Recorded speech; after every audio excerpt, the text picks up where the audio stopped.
For two teams in AAA baseball, there's only one game left in the long 2014 season. Both are already champions. From the Pacific Coast League, the Omaha Storm Chasers are hunting a second straight championship. The International League champion Pawtucket Red Sox are trying to take home the title too. Only one will end the season with a victory. We played 167 games, whatever it's been. We wanted to win the last one. The Gildan National Championship game is next on NBCSN.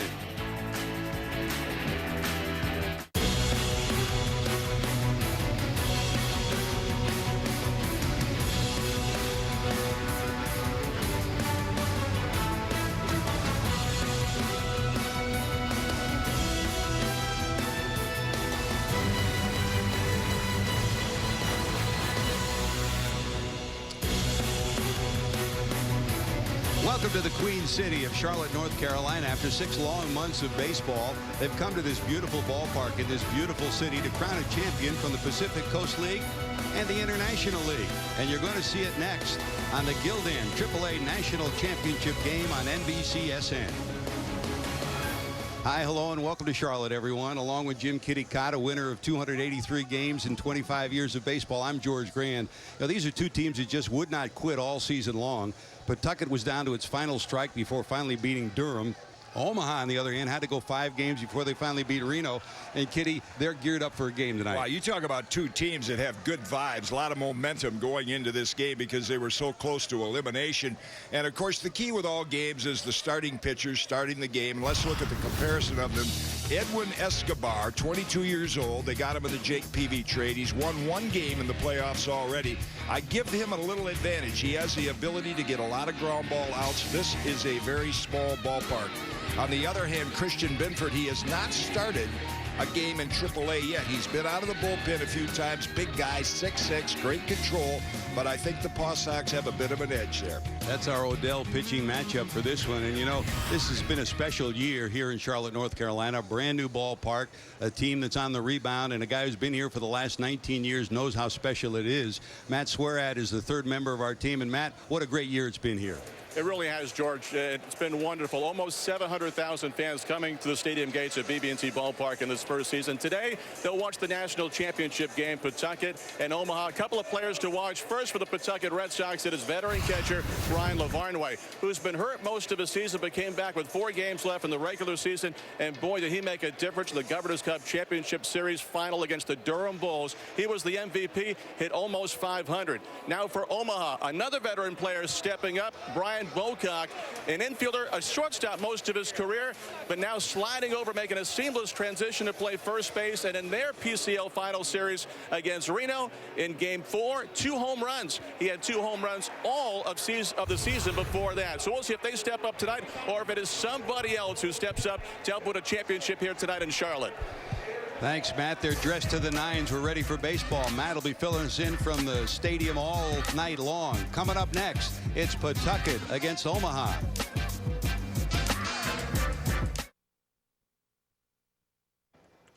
The Gildan AAA National Championship game on NBCSN is brought to you by Gildan, official national partner of AAA baseball. Gildan, every thread counts. By BB&T, reliable, dependable, trusted for more than 140 years.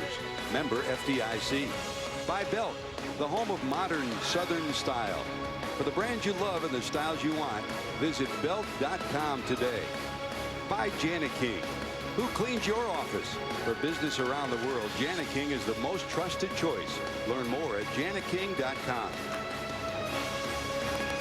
Welcome back to BB&T Park here in Charlotte, North Carolina. George Grant along with Jim Kaat, ready for baseball.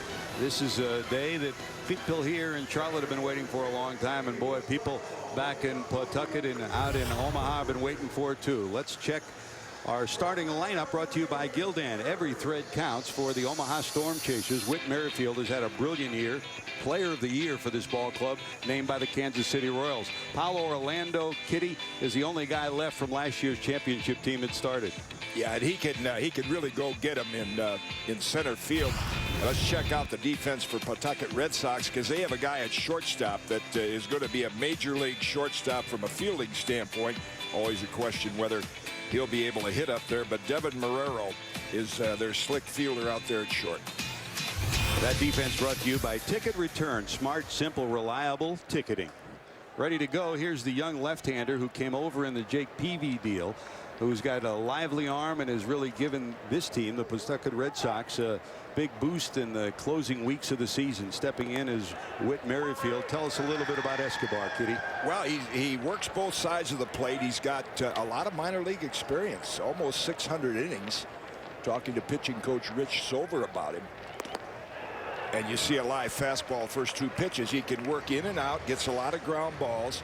His breaking ball is kind of a slurve. That might not be his best pitch, but a couple things that Rich mentioned about him I'll get into after this first at bat. Here's Merrifield in at 340 for the regular season. What a great year he had. This one lined to right field, going back, moving over is Corey Brown, and it'll haul it in for the first out. Let's check the pitch selection for Edwin Escobar. Oh, well, take a look at his grips. Changeup, 4-seam fastball, 2-seamer, and curve. And that curve is kind of a slur, but he said 4-seamer, which is the one that he would throw high in the strike zone. 2-seamer with some movement. And of course, a pitch everybody should have these days is a good changeup. Simple, huh? Yeah. Here's Pedro Siriaco. He had a 300 year this year at 302 for the season. 28 years of age now, a guy who's been around. He's played almost every position, 7 different positions, both in the minor leagues and the major leagues. A veteran who's added a veteran presence to this ball club, hitting second here. Big swing, and there's your changeup. And ironically, playing against the Pawtucket Red Sox, he was a part of the Red Sox a couple of years ago and played a number of infield positions for them. This one lined into left center field. That'll drop for a base hit, and Siriaco will be on for the first hit of this championship game. That'll bring up Paulo Orlando, the Brazil native, another 300 hitter. Our umpires for tonight, behind the plate will be Brian Herzog from the PCL, Jeff Gosney from the International League, Brandon Mission from the PCL, and John Byrne from the International League. Byrne, in fact, the third base umpire, is from Charlotte. He didn't get meal money, I guess. To stay at home. Here's Orlando. Of the team that made it to the championship game last year, the Gildan National Championship game, he's the only starter remaining. Both of these clubs come here, Kitty, with a lot of young players, unlike other years. Pawtucket's an example. I mean, this is unbelievable. They have had over 200 player transactions going up to the Red Sox, back down, AA guys coming up, which we'll see a lot of in this game. 68 different players. In the dirt, it'll kick away from Lavarnway, going to second, taking a big turn to Siriaco, and they'll hold there. That'll go as a wild pitch. It gets away from Lavarnway. So there's a runner in scoring position early in this one for Orlando. Lavarnway had been DHing most of the postseason, with Blake Swihart, the catcher that had taken over behind the plate. He injured his thumb in that long 13-inning Game 4 victory and has been placed on the DL, so Lavarnway's back behind the plate. That breaking ball's up high. And another catcher called up by the Red Sox, Christian Vasquez. So Ryan has fallen down the depth chart a bit since he came up a few years ago. Lavarnway himself has battled back from a wrist injury this year, trying to end the season with a championship still to go. This one bounced to short. Marrero, the backhand, long flip. That's slick, isn't it? That's what he's shown from his college days here to the professional ranks. He's a good glove man. Well, he showed it right there, going against the throwing arm side and having to throw off balance from deep in the hole gets him by his stride. The unfortunate thing, if you're a shortstop in the Red Sox organization, you're looking at Xander Bogaerts, who's, barring injury, going to be there for a while. Marrero out of Arizona State gets a second out of the inning, and here's Brett Hayes. Pretty good hitter here, Kitty. Yeah, I watched batting practice of all the teams yesterday, all the hitters, and I really liked his approach. You know, nowadays, if you watch batting practice, it's kind of bail and wail. It's home run derby, but you can tell he's got some big league experience, and he does. Was up with the Royals for a long time. Ball's outside, hits it the other way, up the middle. He hits it up the middle, and inside he can pull it. I liked his approach. That's wide. You came up with one of the most picturesque BP hitters ever in Rodney Carew. You watch him, it was like he was a surgeon slicing people up during BP. Or when I played with the great Dick Allen, all Dick would be is hit 3 to right, 3 to center, 3 to left, and go on in the clubhouse, get ready for the game. He didn't put on a show. Slap to the right side, curving foul. It'll be out of play to Brett Hayes. See, has a good example there. He threw Hayes a few off-speed pitches in the outside part of the plate, and then, as is so typical today of pitchers, you have to be able to pitch inside with a good fastball and then be able to change speeds. Lucky Fan caught a foul ball. They've had a great year here. They led all of baseball in attendance with this brand new ballpark. It's just a spectacular park. Matt will be taking us around it as the night progresses. That's fouled off again. Count stays at 1-2. I mean, there are no bad new ballparks, are there? No. This is one of the best. The only thing from a pitcher standpoint, it's a dangerous ballpark. It's they've hit more home runs here than any park in the International League. Very short out to right center, and the ball carries well to left. It is very clearly a hitter's home run ballpark. 1-2 again, swing and a miss. He got him. So a base hit, but a runner stranded in scoring position. We're heading to the bottom of 1. Escobar will take a breather.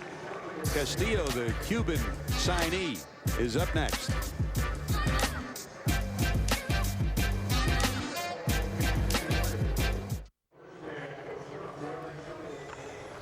Back in Charlotte, let's take a look at the Pawtucket starting lineup, brought to you by Gildan. Every thread counts. This is a club with the Cuban transplant.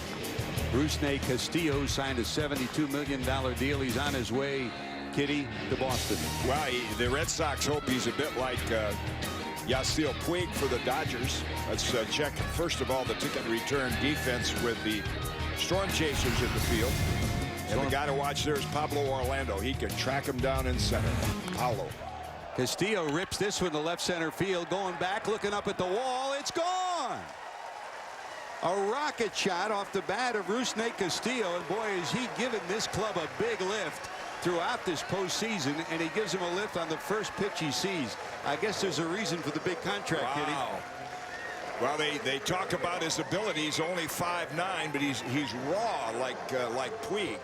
Going to make a few mistakes, but boy, look at that, how he has energized this ball club since the Red Sox signed him.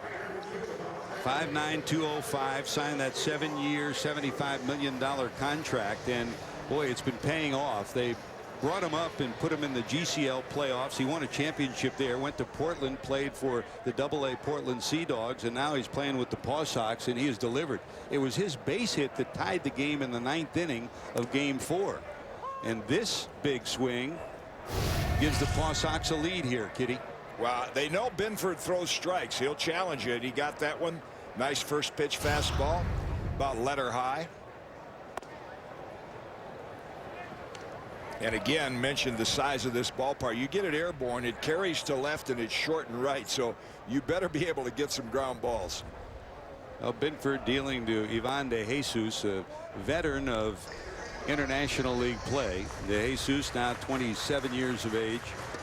Also had a big hand in that Game 4 victory. A 2-run homer in the 13th against Durham proved to be the game winner.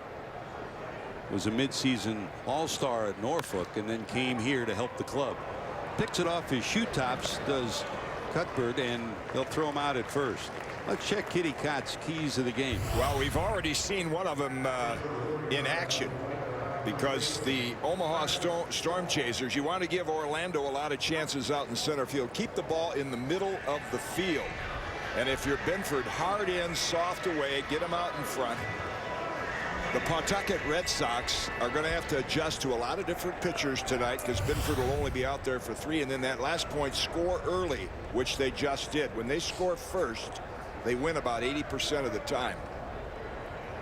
Keys to the game brought to you by Charlotte Regional Visitors Authority. Charlotte's Got a lot for a great vacation. Plan your trip. Find money-saving travel deals at charlottesgotalot.com.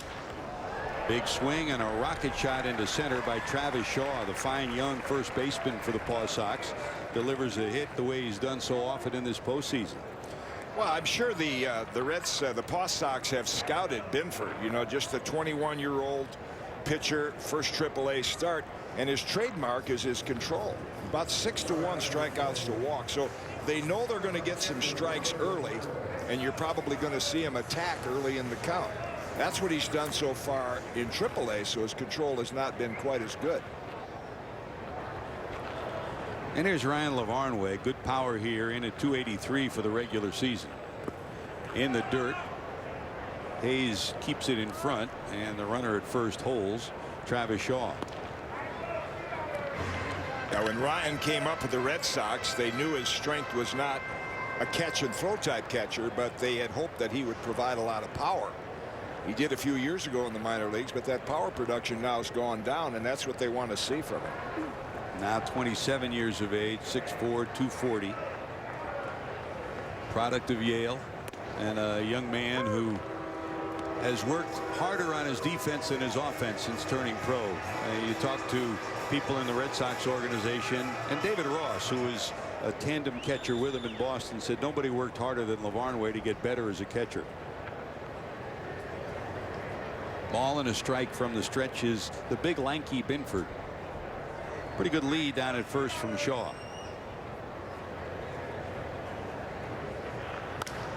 That slap foul the other way. Ryan played for my former teammate John Stuper at Yale. Astute man. And the Red Sox actually had an all-Yale battery at one time. Craig Breslow also went to Yale, now with the Red Sox, and Ryan was up there as well. So they had an all-Ivy League battery. Pretty tough to outthink those two guys. Two pretty smart guys, too. Yeah.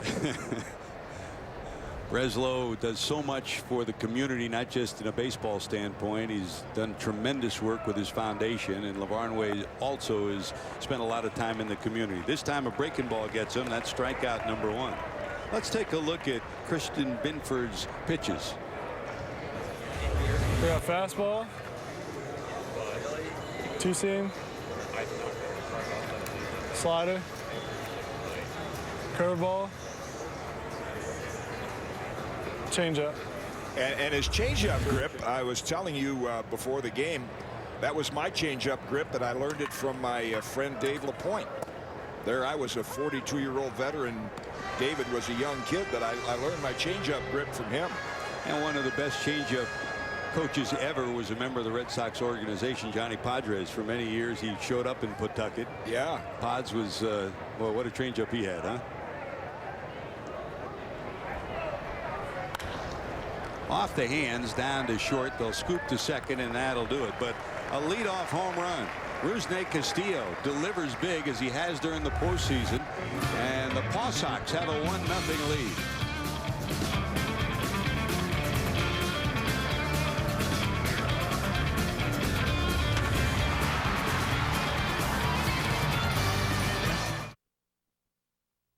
Good evening. I'm Rob Packard, Vice President of Marketing for Gildan, makers of your favorite t-shirts, underwear, and socks.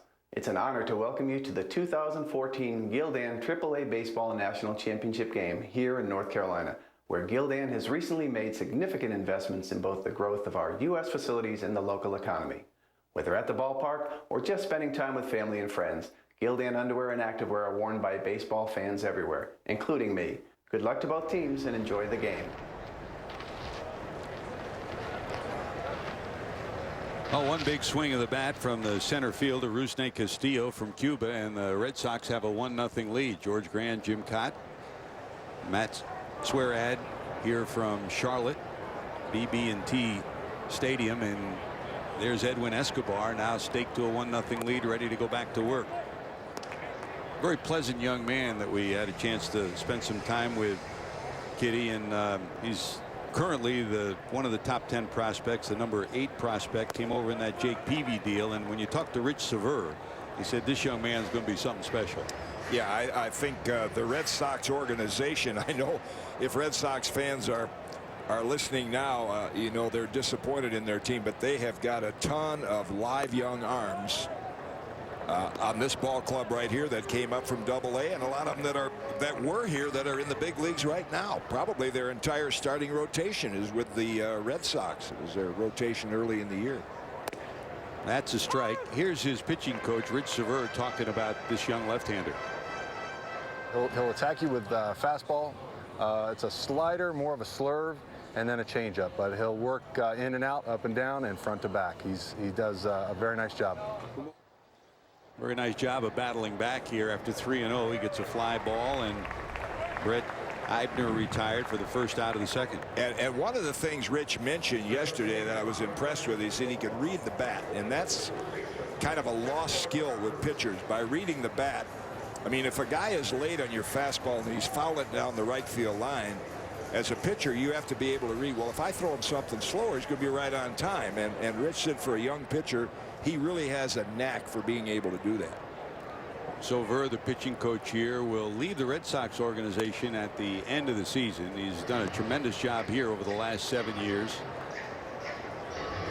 Veteran performer. He pitched in the major leagues with 4 different ball clubs and has done a tremendous job here. Still wants to maintain the goal of being a major league pitching coach, and he could be a good one if he gets the chance someday. This one drilled to left by Cuthbert, and that's going to be long gone.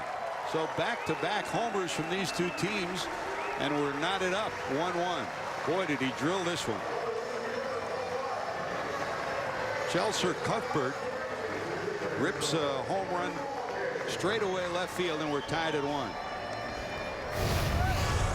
Yeah, he turned on that one. Nice short swing, went down and got it. 21-year-old out of Nicaragua.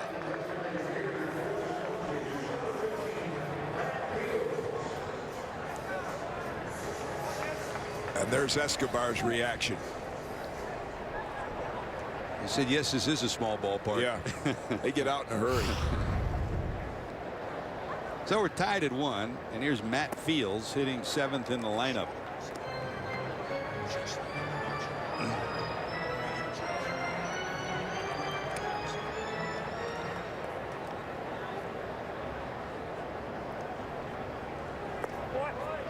I asked Chesler yesterday, I said, have you ever heard of the Boer Indios?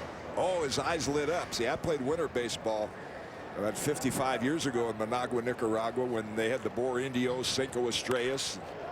Whoa, nice play. Great play by Marrero on the tricky hop, and Matt Fields is retired, second out of the inning. And it's rare to see a big league star. There's a stadium down there named after Dennis Martinez, the great right-hander with the Orioles and the Expos, but very few have come out of Nicaragua, but he's a promising young prospect. It was a lot easier to get in and out of Nicaragua when you were there. Yeah. Took longer to get there. They didn't have they didn't have jet service then. No. And there wasn't any place to stop. Here's Brian Bocock. Bottom of this lineup, you don't expect a lot of offense from, but boy, do you get a lot of leadership from Bocock and Paul Janisch. Bocock hits in the 8th spot, Janisch in the 9th spot. Bocock this season overall 279, fouls that one back. Now 29 years of age. Last 5 years he's been ensconced here at AAA. Was played at Indianapolis, Syracuse, Fresno, Vegas, and in the major leagues made his debut back in 2008 with the Giants. A good quality player to have on a team who play multiple positions but also provide leadership for some of these young players. Yeah, it's refreshing to hear that, because for years, even going back 50 years ago in my early days, AAA was known as a lot of bitter players. If you were a young kid, they'd say, I didn't get a break, you know, manager didn't like me.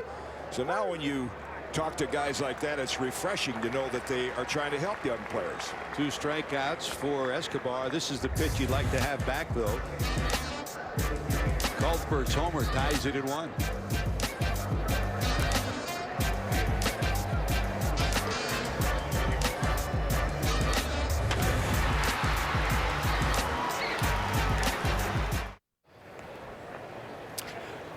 Welcome back to Charlotte here at BB&T Ballpark, and we've already seen this is a hitter's ballpark that we saw all season long with the home runs flying out of here. This park led all of AAA baseball in home runs allowed, 191. The next closest was Round Rock, Texas, in the Pacific Coast League.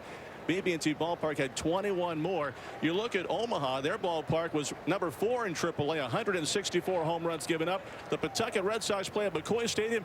They only saw 113 home runs there. So tonight the home runs have been a big part already, George. So, Matt, did you practice your home run call all year? We had a lot of them. Kitty, as soon as we walked in here, we said this park is beautiful, but it is a hitter's park. And that young man there knows full well, too. Castillo's home run put the Paw Sox on the board.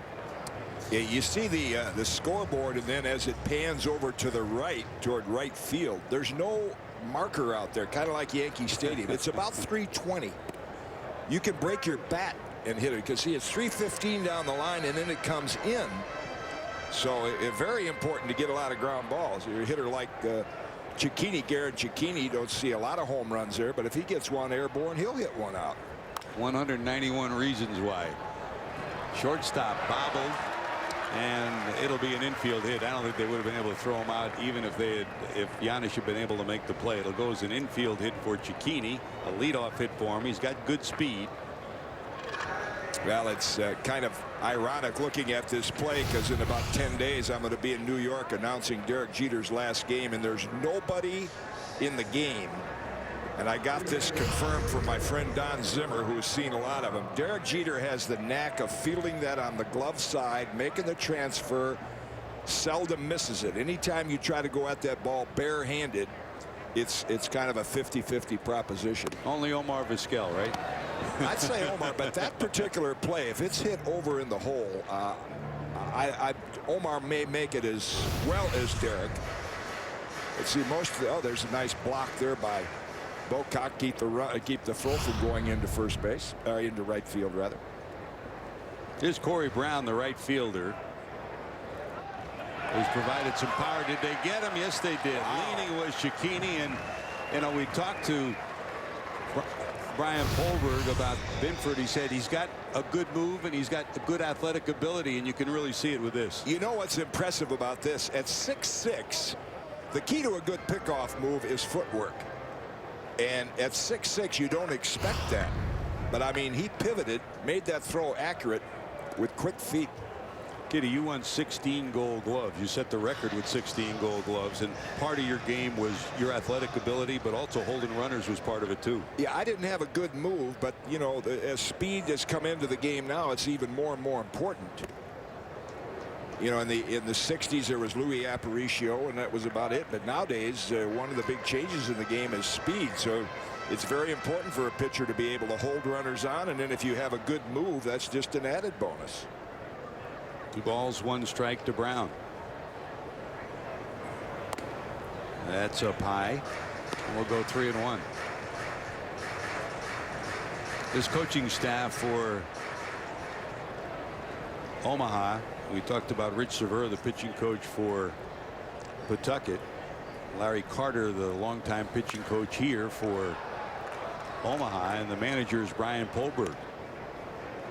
The hitting coach, veteran Tommy Gregg. Good to see Tommy again. Boy, he could hit a little bit, couldn't he? You know, their manager just getting a chance his first year, because their manager for I think about the last dozen years is up in the big leagues coaching third base. Mike Jerschley, who did a brilliant job here, and he's done a great job up there. There's Brian. And Brian, talking with him yesterday, actually was teammates with Buck Showalter, Don Mattingly, a lot of the Yankee names that you know. Brian was a catcher in the minor leagues. And here's Polberg talking about his big right-hander today. Binford is a strike thrower. He's around the plate. He's a big kid. He's kind of imposing out there, but you know, he's come up here and hasn't really missed a beat. You know, the first outing he tried to pick a little bit, but you know, now he's got a feel for his pitches. His breaking ball's been good, and send him out there and see what we got.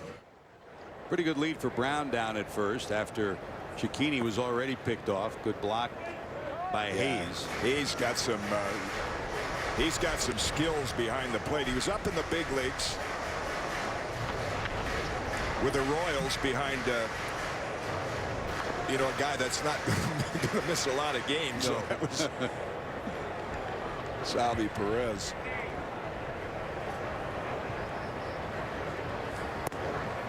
But when you see plays like this, if scouts are there, they're going to say, hey, this guy's got some catching ability. Watch him move the body. Boy, catchers spend hour after hour in spring training doing that, and nights like tonight, it pays off for Brett Hayes. Saved a base. 2-0 to Marrero, the Arizona State product, 24 years of age. Bounces this one. 6-4-3, and that'll end the inning. So a leadoff hit and a walk, but the double play gets the youngster out of trouble. Heading to the third. Merrifield will lead it off.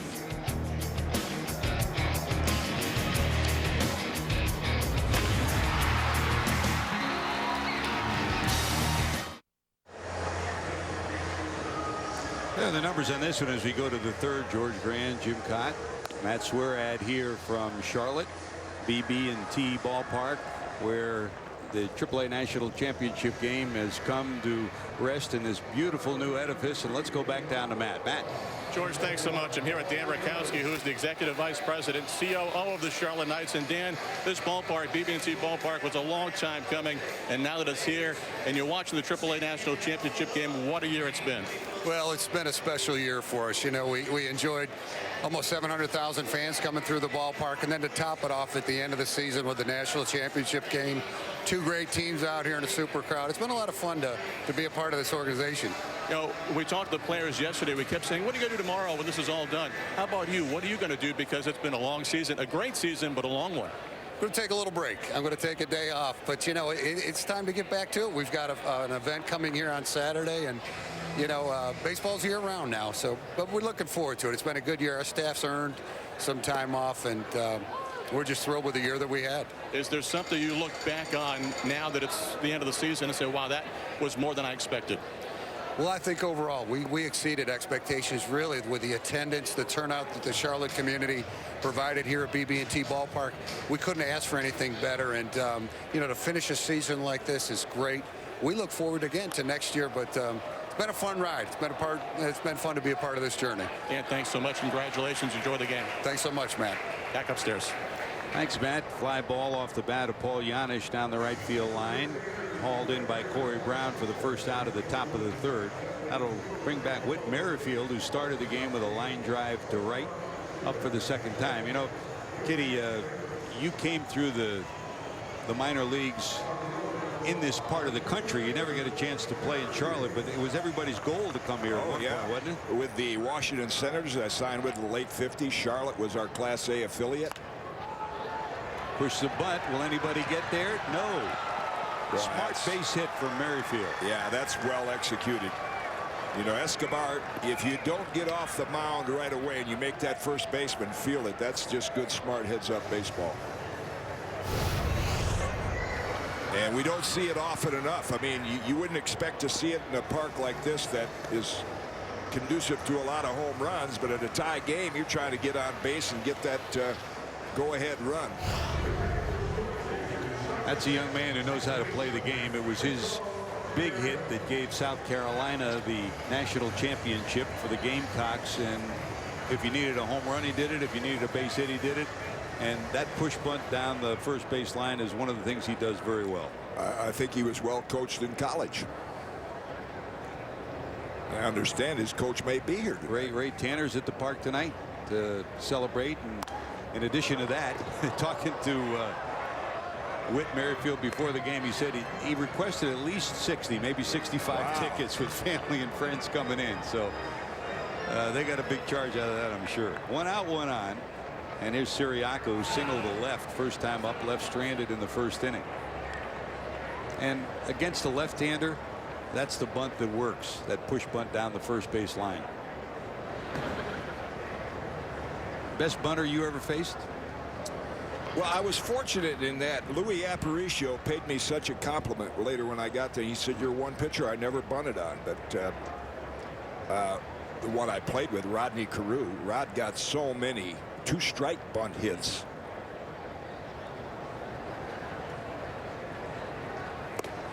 And you know who, well, that's good to see. He's using both sides of the plate. Good live fastball inside. You know who was an excellent drag bunter, and people wouldn't expect this, is Mickey Mantle. The Mick got a lot of 0-2 drag bunts because the second baseman was playing out into short right field. And, of course, he could get down first baseline faster than anybody. Short lead for Merrifield. 0-2. That slap foul the other way. It's a tool, and we had in the Reds organization this year, Billy Hamilton came up to the major leagues and is the odds-on favorite to be Rookie of the Year in the National League. And Eric Davis, the former All-Star center fielder and Gold Glover, told him early on, he said, bunting is a part of your game. Don't make it your only part of your game. It's got to be something you weave in. Right. It's a good slump buster. Yeah, I'll tell you that. You go 0 for 8 or whatever, you got that speed, you drop one down, get out of a slump in a heartbeat.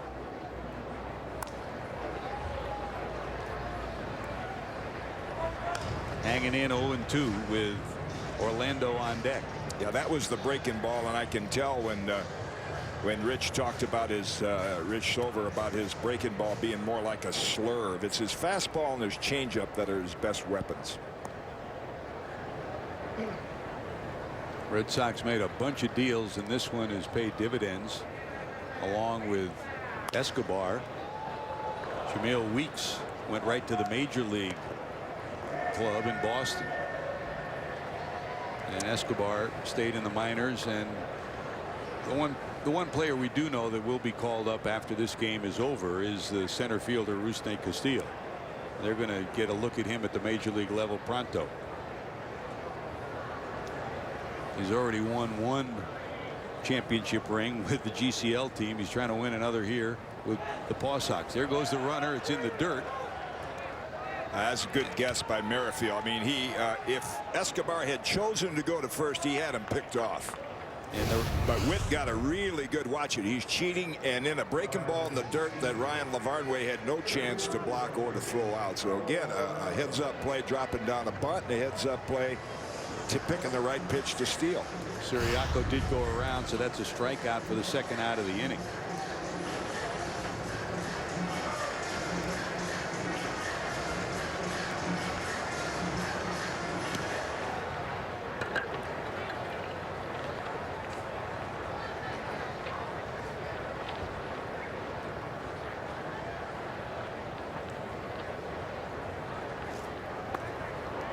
Swing and a miss for Orlando. He grounded his short first time up. Sunday at 10:30 Eastern, the Premier League is on NBCSN as defending champions Manchester City hosts title favorites Chelsea. And the Premier League weekend kicks off when Queens Park Rangers host Stoke City Saturday morning at 7 Eastern on NBCSN.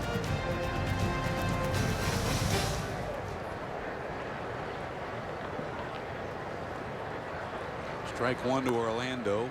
Fouled at the plate again, and it's 0-2. He's been throwing first pitch strikes and been ahead. Yeah, the first inning particularly, 15 pitches, 13 strikes. Second inning, a little bit of a hiccup, but both these pitchers very impressive in working fast, throwing strikes, throwing a lot of first pitch strikes. It's the Jim Kaat motto, right? Well, study long, you study wrong most of the time. I wanted to work fast and hurry up and find out how I did. And then get to the golf course. Right. 0-2. He got him. So the runner stranded after the bunt base hit by Merrifield. Going to the bottom of 3. Top bottom of the order, and we'll take a look at this brand new stadium when we return.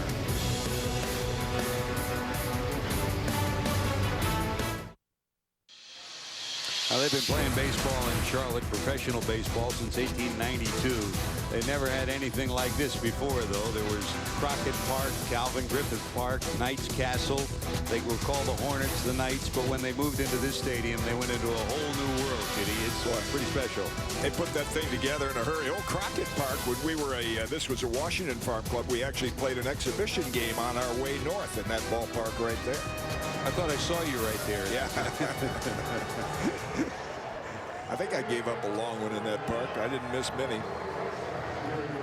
Well, we're tied at 1. A couple of home runs have told the story so far. Rusney Castillo, a leadoff homer on the first pitch of the ball game, gave Pawtucket a 1-0 lead. And then with 1 out in the second, Chelsea Cuthbert's homer tied it at 1. And here's Christian Binford going to work, facing Justin Henry at the bottom of the order. Henry, then the top of the order, Castillo again, and then Ivan de Jesus. Good to have you with us, George Grand, Jim Kaat, Matt Swirad, roaming around the stadium. Second time up, as you take a look at some of these numbers, the players that are coming up, those are the playoff numbers for him.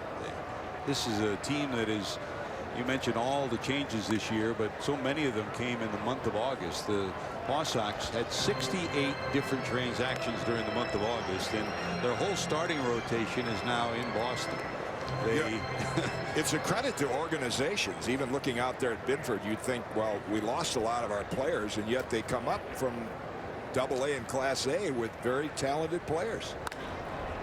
Sliced backhand. Giannis bounces up. The throw is high, and it'll pull him off the bag.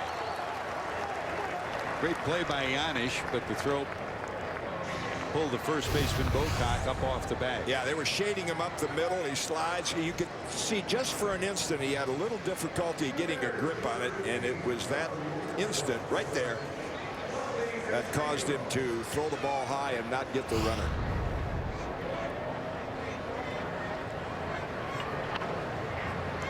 That'll go as a base hit, the 4th hit of the night for the Paw Sox. And here's Castillo. He hit the first pitch of the night. Yeah, so they decided to throw him a curveball on this one because, again, we talk about raw talent like Yasiel Puig, is that he'll have a tendency to swing at everything, to overrun things. So he's a raw talent, but I'm sure the Red Sox know that and are willing to live with a few mistakes like all of us make when we're rookies. Sky high pop up to the right side. In comes Eibner. He'll haul it in, and there's your first out of the inning. So Castillo's retired, 1 away, and here's De Jesus. In this postseason coming in, he's 5 for 18. A couple of doubles and that big RBI. That's Castillo. So he's already made an imprint on the 3 teams that he's been on. And he's going to get a taste of the big show after this game is completed. Ben Crockett, who runs the minor leagues for the Red Sox, is in town. So is Raquel Ferreira, who has been so instrumental in herding through so many great young players, not just through Paw Sox country, but through the whole organization. And those of you that might be watching up in McCoy Stadium, want to say a hi and a hello to you. What a great year you've had there this year. 42nd year in the International League, and great ownership. The great Ben Mondor, what a tremendous man. Mike Tamburro has continued that legacy. And Lou Schweckheimer here as well, of course, along with Mike Tamburro. And maybe one of the best PR guys in all of baseball, Billy Wanless, who's second to none when it comes to covering the bases at McCoy. They've had some great managers over the years, too. Short lead down at first. Third different one in 3 years with Arnie Baylor was here 2 years ago to take the club to this championship game. Now he's up on the major league staff. Gary DiSarcina, and now John Bowles' son Kevin Bowles. What a great family that is. John Bowles, outstanding baseball man, part of the Kansas City organization. Great minor league manager and a major league manager as well.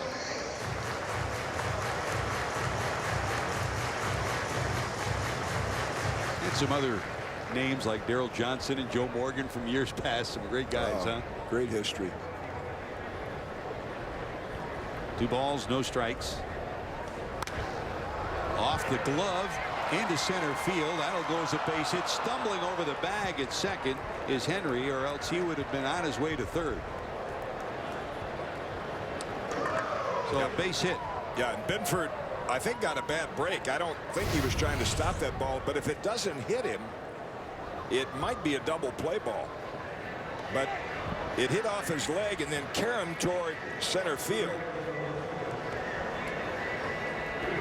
Ends up a base hit, and there's Henry stumbling as he was thinking about heading for third. Well, the Paw Sox have 2 on with 1 out, and here comes Travis Shaw. Shaw single to center. first time up. And speaking about baseball families, you talk about Kevin Bowles, the son of John Bowles. Travis, of course, the son of Jeff Shaw, outstanding reliever for 12 years in the major leagues from Washington Courthouse in Ohio. Travis still lives there. What a great family and a great young man that he's become, not just as a ball player, but as a teammate.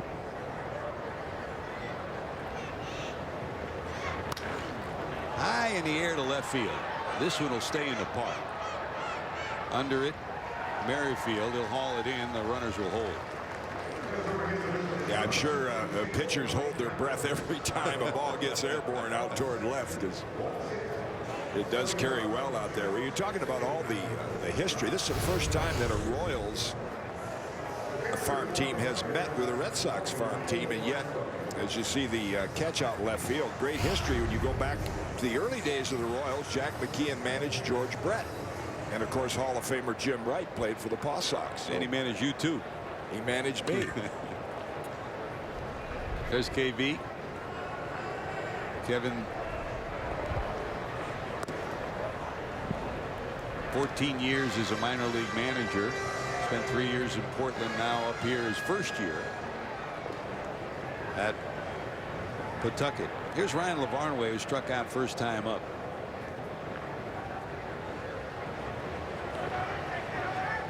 Two on, two out in the third in a 1-1 ball game. Breaking ball, kicks away, but the runners will hold. And kind of like the Clint Eastwood movie, one of my favorites, Trouble with the Curve, and that's been the story for Ryan, I think, where his home run production has gone down. You notice now with 2 men on, back-to-back breaking balls, and probably going to say we're not going to let him beat us with a fastball. But 2-0 count. Got to be looking for one. Barnway digs in. Slap foul and out of play. And see, and that was just if the board is right, 88 miles an hour. So that's well below the average of big league fastballs today. But after a couple breaking balls, that 88 probably looks like 93.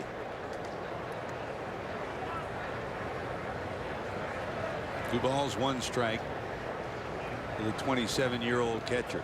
Lavarnway, 7th year now in the Red Sox organization. 4 straight years he spent time in Boston. Bounce back through the middle, knocked down. The long throw to first will be in time, and that'll end the inning. Well, he knew the right place to go. Lavarnway not fleet of foot. They get him at first. Nice play down at second. Siriaco makes the play, and we're still tied at 1.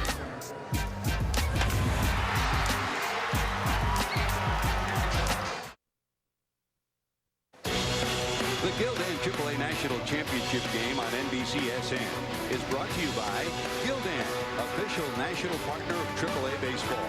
Gildan, every thread counts. By BB&T, reliable, dependable, trusted for more than 140 years. Member FDIC. By Belk, the home of modern Southern style. For the brands you love and the styles you want, visit belk.com today. Back at BB&T Ballpark in Charlotte, North Carolina, Grand and Jim Kaat, Matt Swearad, and here's the young man who has a bright future in the Red Sox organization. And tonight he's showing a little bit of why they're so high on him. Yeah, he's thrown a lot of strikes and a variety of pitches. Did give up the home run, but good fastball and a good change. 9 out of 12 first pitch strikes.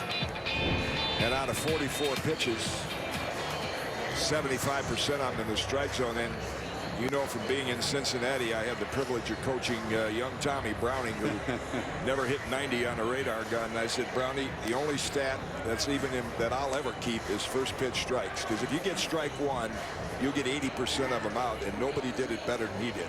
Our congratulations to Dave Miley, the Scranton Wilkes-Barre manager, who went into the International League Hall of Fame this year. And when Miley ran the minor league pitching for the Reds, he asked Tom Browning to speak to the pitchers one day, and your man Bud Suggs, he said, what am I going to say? What am I going to say? And the end result was he stood up, started his conversation by saying, you know, what do you guys throw? This one throws 94. This one throws 95. He says, man, I threw a perfect game. In fact, tonight is the anniversary of that perfect game against the Dodgers. I threw a perfect game throwing 86 miles an hour. Right. You can win with that, can't you? You can if you can change speeds and command your fastball. Down to third. Off the glove of Cicchini, rounding first, going to second will be Brett Hayes, and he'll cruise in with a 2-base hit. So a leadoff double for Hayes here in the 4th inning. Bob mentioned what Brett Hayes does well is hit the ball where it's pitched. That was inside. He got the barrel out. Cicchini couldn't quite get over the line quickly enough and ends up with a 2-base hit. So, runner in scoring position, a lead off the 4th inning, and that'll bring up Brett Eibner, who flied to right first time up. Don't often think of your 5-hole hitter doing that. You might give him a pop to hit the ball the other way, but the way this game is staying at 1-1, you want to be able to take the lead. So either a bunt or a ground ball to right side is what it calls for. They don't do much of get him on, get him over, get him in the PCL. No. Swing hard in case you hit it. That's right. Well, they do it in the big leagues too. We showed you the home run tallies for ballparks. You know, Charlotte was at the top of it, but all the other top 10 teams are all from the PCL. Yeah, the greatest all-around player in the game up there right now, Mike Trout, is going to strike out probably 175 times. So different game, isn't it? It is, yeah. You look at guys like Mays and Aaron and DiMaggio and Williams, they walked more than they struck out. That just, maybe you go back to Paul Molitor. I don't know how far we'd have to go back to find somebody that did that. Boggs. That's wide for a ball. 2 balls, 1 strike to Eibner. Speaking of Boggs, he also played for these Paw Sox in another memorable game back in 1981 when they went 33 innings. Great Paw Sox history. Started in April, ended in June. Yeah. 33 innings of baseball. Against Rochester, Cal Ripken's ball club. Right. Yeah, he does. Escobar does have a good live fastball, and he's not afraid to challenge hitters with it.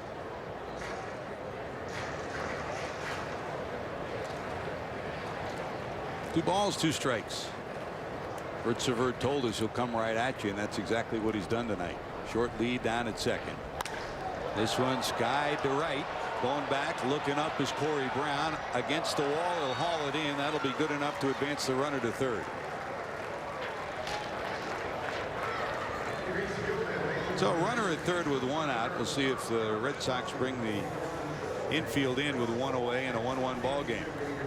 Yeah, Eibner gets some high fives there. He did his job. Hit the ball the opposite way, advance the runner. And that's going to force the Paw Sox to bring the no, they're not. It looked like they were going to bring the infield in, but either Marrero didn't get the message or he's going to play deep. No, they're going to play it. Every manager's different. Some will bring the infield in from the first inning on. Others are going to say, look, I'll give you 1 run, but I don't want that harmless ground ball to become a base hit and set up a big inning. Here's Cuthbert, who homered back in the 2nd inning to tie the game at 1.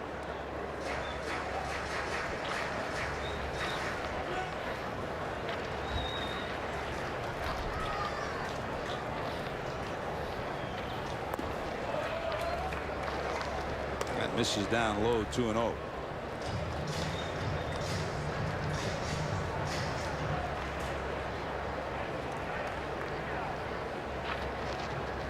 Cuthbert on the season. Solid offensively, came up with season highs in home runs and in stolen bases. Had a good solid year for this Kansas City club. It's been a while since the Royals have had a chance to have a fun month of September. This one lined to left. Right there is Brents. He'll haul it in. The throw coming to the plate. He may get him. It kicks away from Lavarnway, and the runner is going to be safe. Well, Brents is the man who nailed what could have been the winning run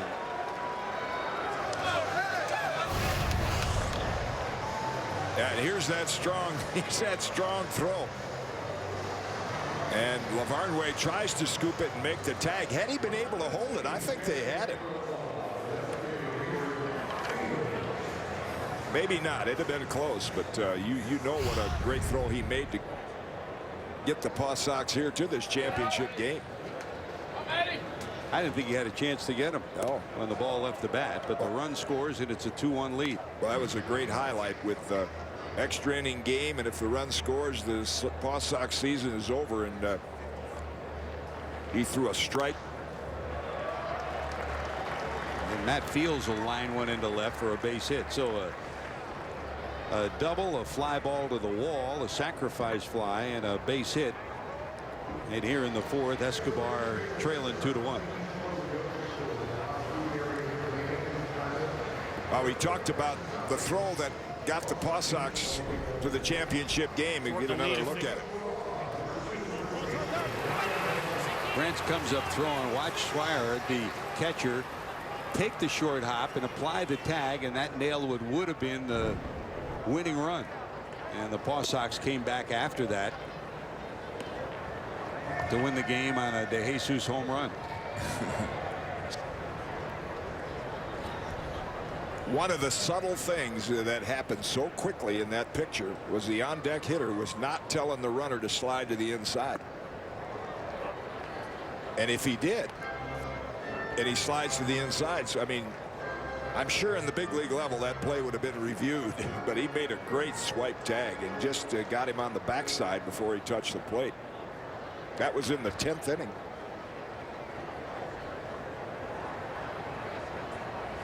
One ball, one strike with two away. That ball's wide.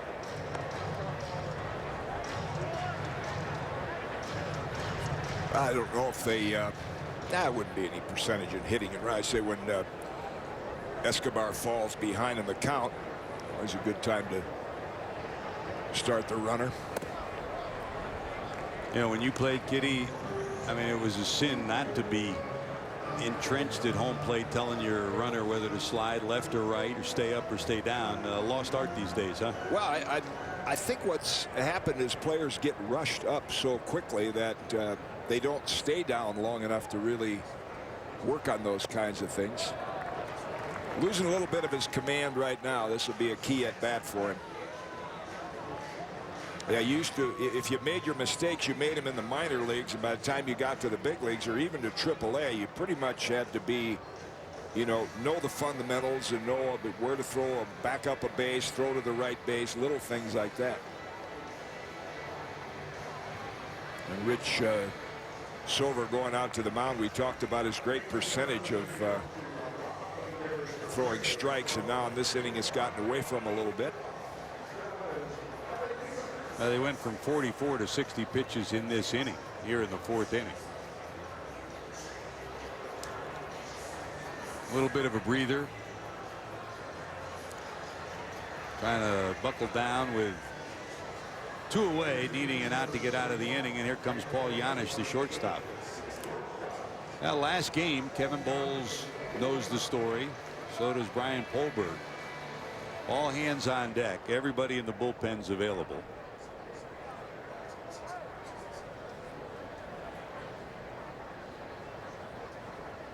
Janisch first pick swinging, pops it down the line. Travis Shaw, long run. He's got it. Boy, is he smooth with the glove. Travis Shaw hauls it in. That'll end the inning, but a leadoff double. A run moves over on a fly ball and a sacrifice fly. It's 2-1. When we return, we'll send it down to Matt.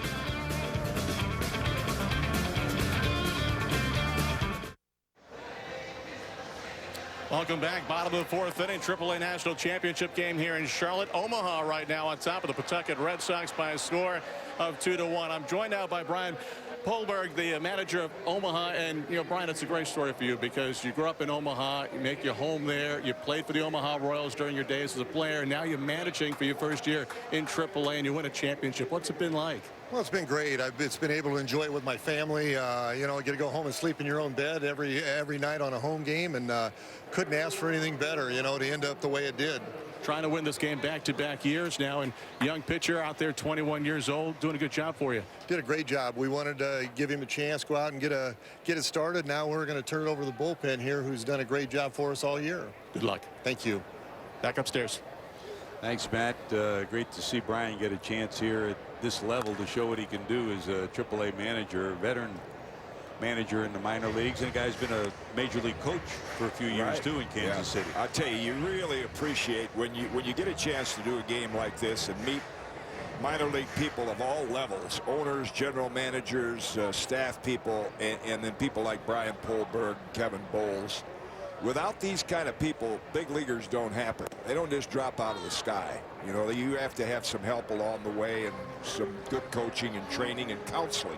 People talk about the big money players in the major league, but the heart of baseball remains in the minor leagues and remains in organizations like these two. Here's Bryce Brenz, base hit into center field to lead off the bottom of the 4th inning. The Paw Sox have had their chances. They got a home run from Castillo to lead off the game. Well, that may have been, as Brian told Matt, that might have been his last man. He's done a great job, but this Omaha bullpen, and we'll talk to you about the numbers if he makes a change, has been next to perfect, and he's going to make the change right now. Well, we'll be back with more. Let's take these timeouts as we bring you tonight's game, our Toshiba pitching change from BB&T Park.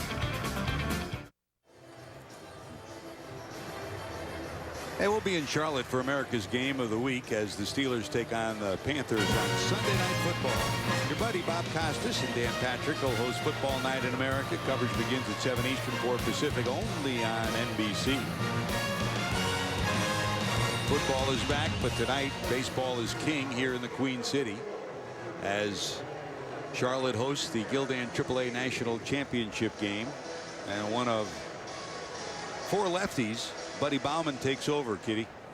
Yeah, and Buddy Bauman, you mentioned king, baseball king tonight, and the bullpen has been king for Omaha. Their numbers are just fantastic in the playoffs, and Bauman's been a part of that. They've got several lefties down there. Polberg can mix and match them up. No earned runs in 29 innings in postseason baseball. That's the story of this bullpen. It's been miraculous. Here's Cicchini, reached on an infield hit and then was picked off back in the 2nd inning, up for the 2nd time. That's why when we mentioned the keys of the game, now Pawtucket did score first, but it was kind of important for them to stretch out the lead if they could, because this bullpen, if they pitch the way they have been, has been invincible. And on the hands, fouled off. 1 ball, 2 strikes. And that was Brian Polberg's plan yesterday. He had a couple of regular starters that he could have started tonight, but he said, we're going to give the kid a chance to get a few innings. In on his hands, almost broke his bat. Lefty that has a ball that runs in on the hands and then a breaking ball that runs away, which this looks like this will be. Off the end of the bat, squibbed down to short. They'll get 1 at second, on to first. Is not in time. It was in time and then bobbled by the first baseman Bocock. So safe at first will be Cicchini, who hustles down the line.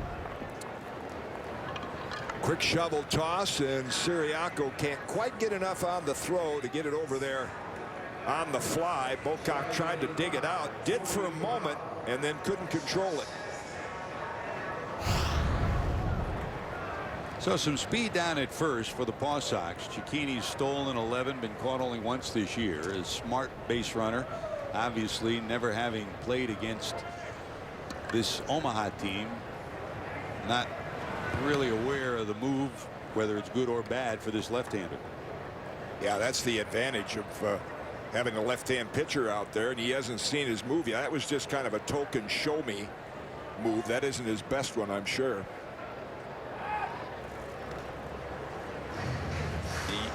You and I both saw one of the best left-handed moves in my career, and that's Bob McClure. Bob McClure had a great one, and I had a chance to watch Andy Pettit's for a long time too. 2 completely different pitchers. Pettit long and lanky, McClure very compact, much like Baumer. Pretty good lead down at first. Runner not going, breaking ball in there for a strike to Corey Brown, the right fielder. Even if you don't have a move, just by varying speed and pacing, you can hold a runner, can't you? Eddie Lopat taught me that early in my career. High pop up to short right field. Siriaco back will take charge. He will. He has it.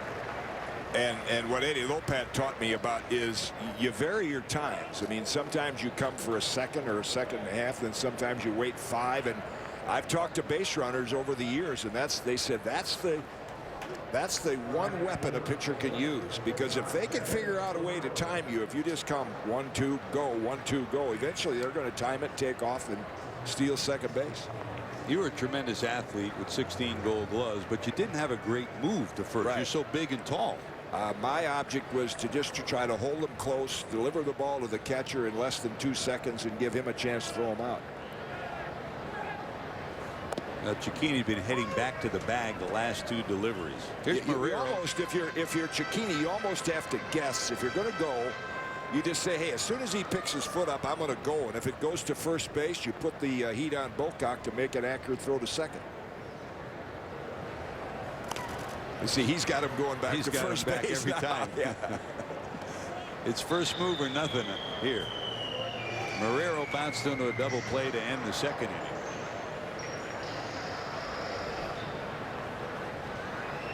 Two runs, 5 hits for Omaha. A run, 6 hits for the Paw Sox.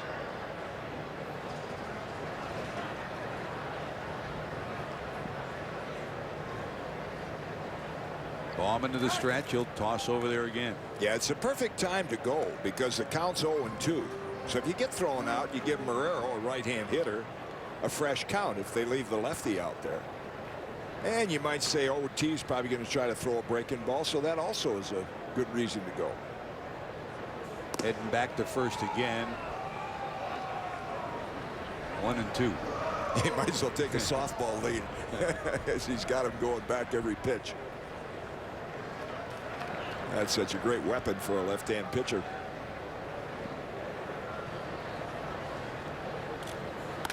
And that's one of the unique things about this game, in that the PCL faces, I mean, in the old days there was more of these teams, of the 30 minor league teams. When you had the American Association and the International League and the PCL, you might have seen a team that crisscrossed, but now very seldom do you get to see a team from the other league. Over the course of years, yes, because of the movement of players. This one hit deep to left. Marrero delivers at the warning track, at the wall, looking up. It is caught right in front of the wall by Merrifield for the final out of the inning. Oh, whoa, well, baby. If you're Bauman, all you can do is smile. Got by with a little hanger. Woo. A hanger that backs Merrifield to the wall, and Omaha still holds on to a 2-1 lead.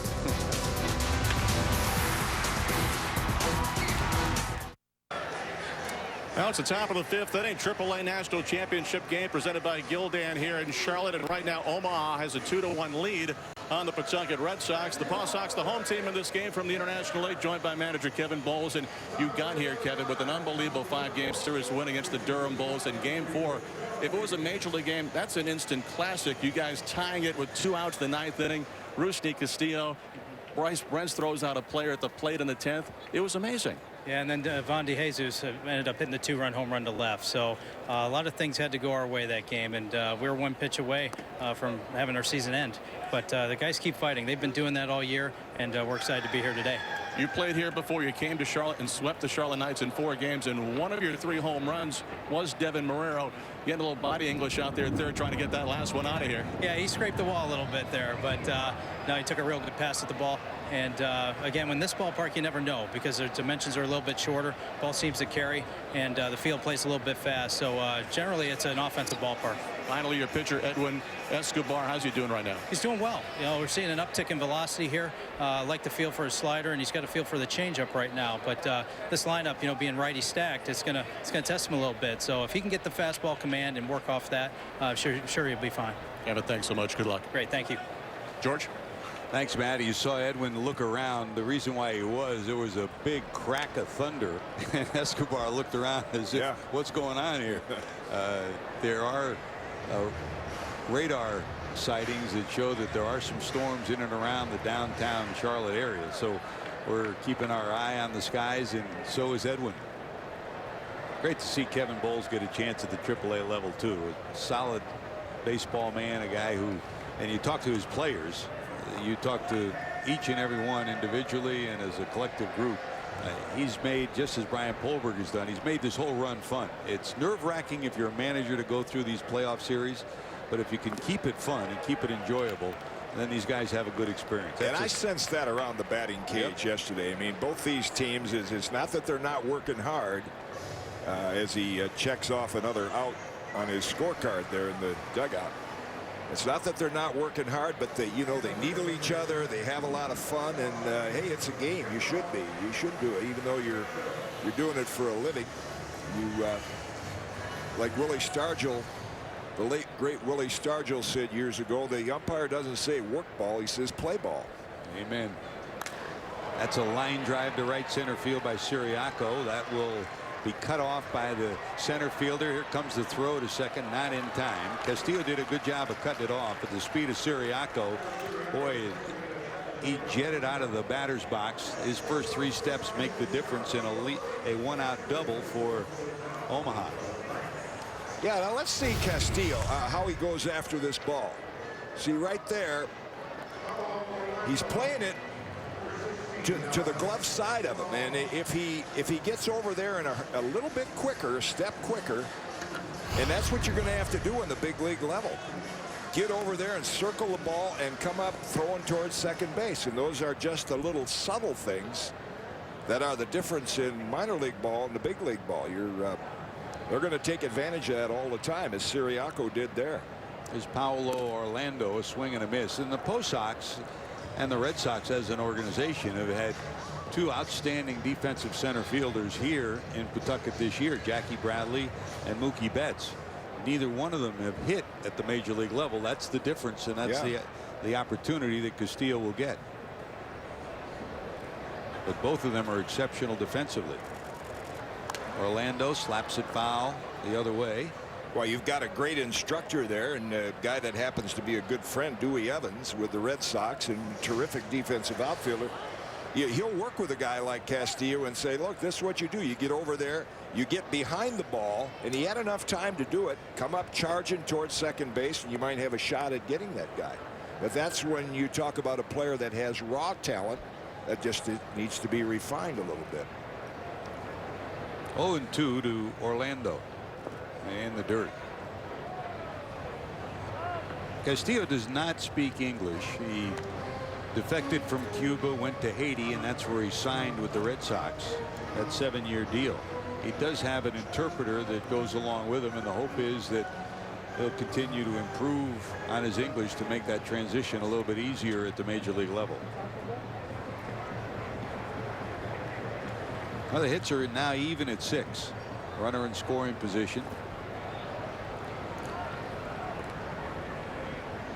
See again, if we can describe what we're talking about here, see right there, he fields it as if he's going to run. He's running there and fielding it on the glove side. If he gets over there a little bit quicker, starting with step 1,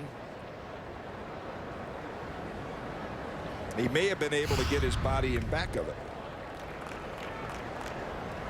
But again, the key to center fielders is that very first step. When you hear people talk about getting a jump on the ball, it's the very first step off the bat that an outfielder has to train himself to get a good jump on in order to be able to do that. Escobar from the stretch.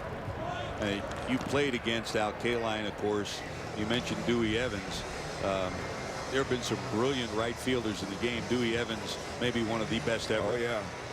And I had the privilege of pitching in Philadelphia when Gary Maddox was like playing deep second base. Yeah. He took so many hits away.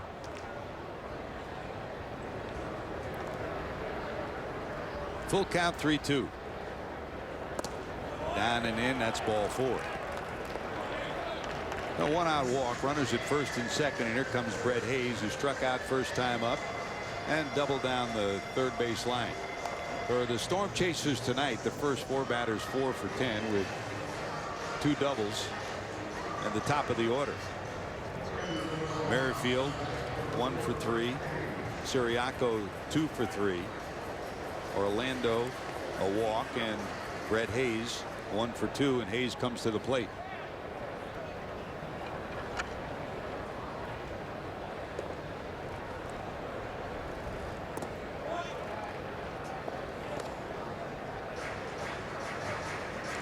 Hinojosa sounds like an Asian name, but he's actually from Cuba. Done a good job out of the Paw Sox bullpen against the Lucy.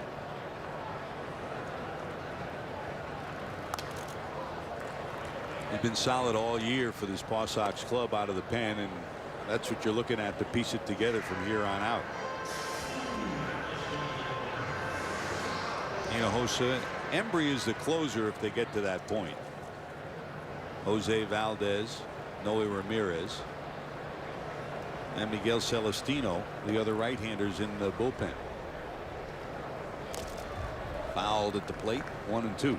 Well, hitters will say you get 1 pitch to hit every at bat. I think Brett Hayes got his right there, because Escobar's done a great job of pounding that fastball in on the hands and then using his changeup and slurve, or that breaking ball, to complement that pitch.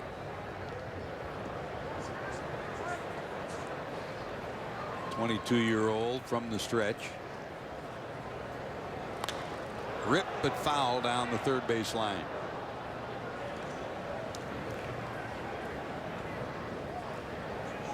Lavarnway quickly out to the mound after that pitch. That's the pitch that Baumann got by with to end the bottom of the 4th. That slurvy breaking ball from a left-hand pitcher to a right-hand hitter is just, it's got "hit me" written all over it, unless it's in an absolute perfect spot, which would be right in on the belt buckle or down in the dirt. And in. Yeah, about 2-1 now. Actually 2-1 strikes to balls by Escobar.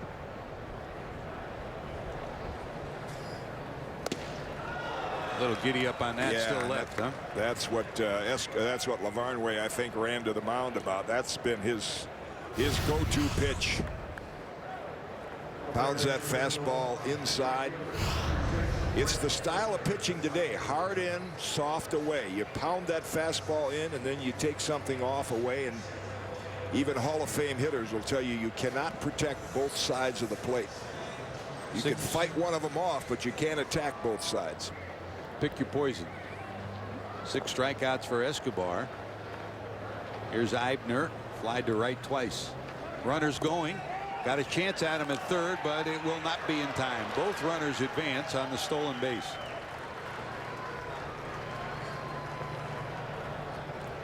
And you mentioned stopping and varying your time.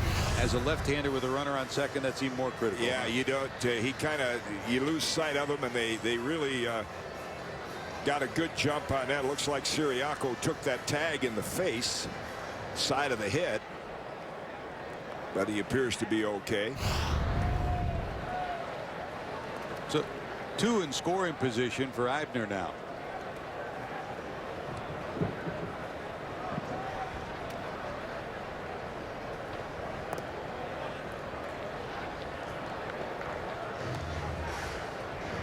Fans heading for cover here, which they can get. You can get underneath the decks here and get some protection, because been lightning bolts all around here, and apparent that it's going to hit us pretty quick. A few sprinkles here or there, and there's another bolt of lightning. This one ripped to left. Here comes Brents. He'll haul it in. So 2 more runners stranded. Omaha has stranded 5. So have the Paw Sox.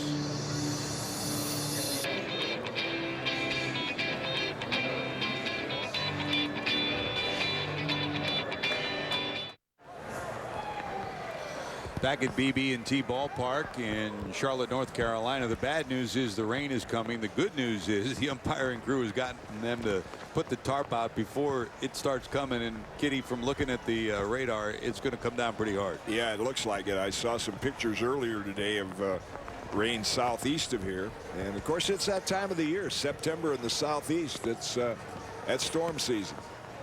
Well, so far, if you're just joining us, the Storm Chasers lead the Paw Sox by a score of 2-1. To recap for you, first pitch of the bottom of the first inning, Rusney Castillo, the young signee out of Cuba by way of Haiti, drilled a home run to give the Paw Sox a 1-0 lead. This is the first pitch that he sees in the bottom of the first inning. Yeah, quick compact swing, just 5'9", got a lot of bat speed, and leaves the yard with the first pitch.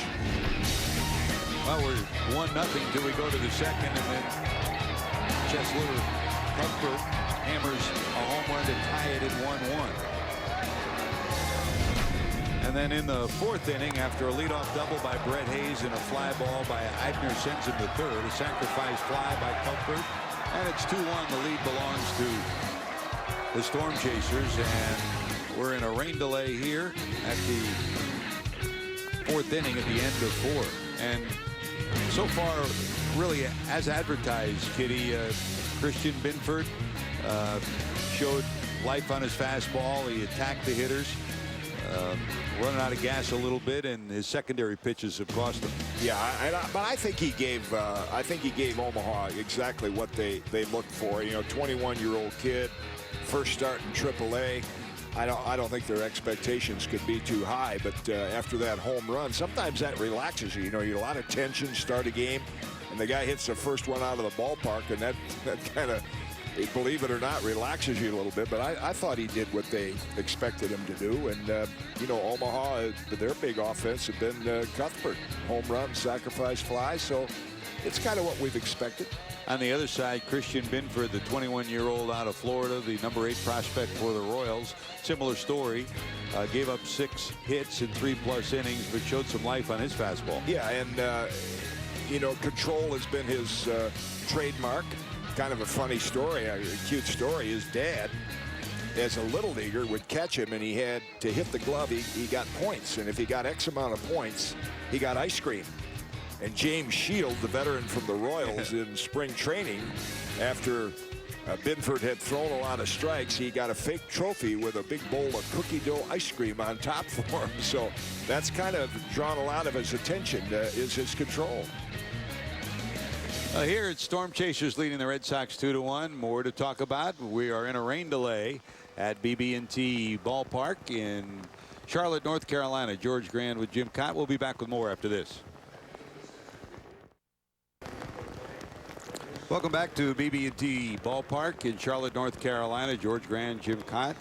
As we sit through a rain delay, we hit the 4 innings of baseball with the Storm Chasers leading the Red Sox by a score of 2-1, and we're very pleased to welcome the president of minor league baseball, Pat O'Connor. Pat, always great to see you, and I know you've been so pleased with everything that's transpired here in Charlotte this year. Well, not only Charlotte, but you know, throughout the minor leagues, we've had a great year. But Charlotte surely has been a highlight for us, and opening up this new ballpark and having the people come out and the numbers. And you know, I kept looking in Mondays in May, and you know, Monday and Tuesday in July, and they just never let up. And it's been a great year, storybook year, and you have to be happy for the owners here and the fans here who have struggled for a long time to get this done.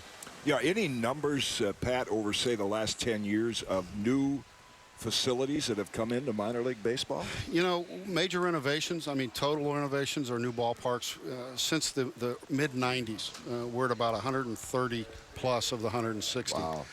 And you know, quite honestly, Jim, we're down to a handful of ballparks, a handful of cities where we really need to look at the building and try to get something new going. And, you know, being a country boy like me, you don't have to take your shoes off to count the number of them. I mean, we're down to just a few.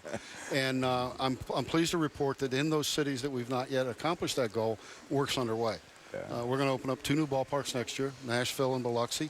So we're really excited, and the future looks very bright. What they've done here, what they've done in El Paso, what they're going to do in Nashville, not only is a short-term win, but it's a long-term gain for minor league baseball in those communities. 42 million fans turned out for minor league baseball this year.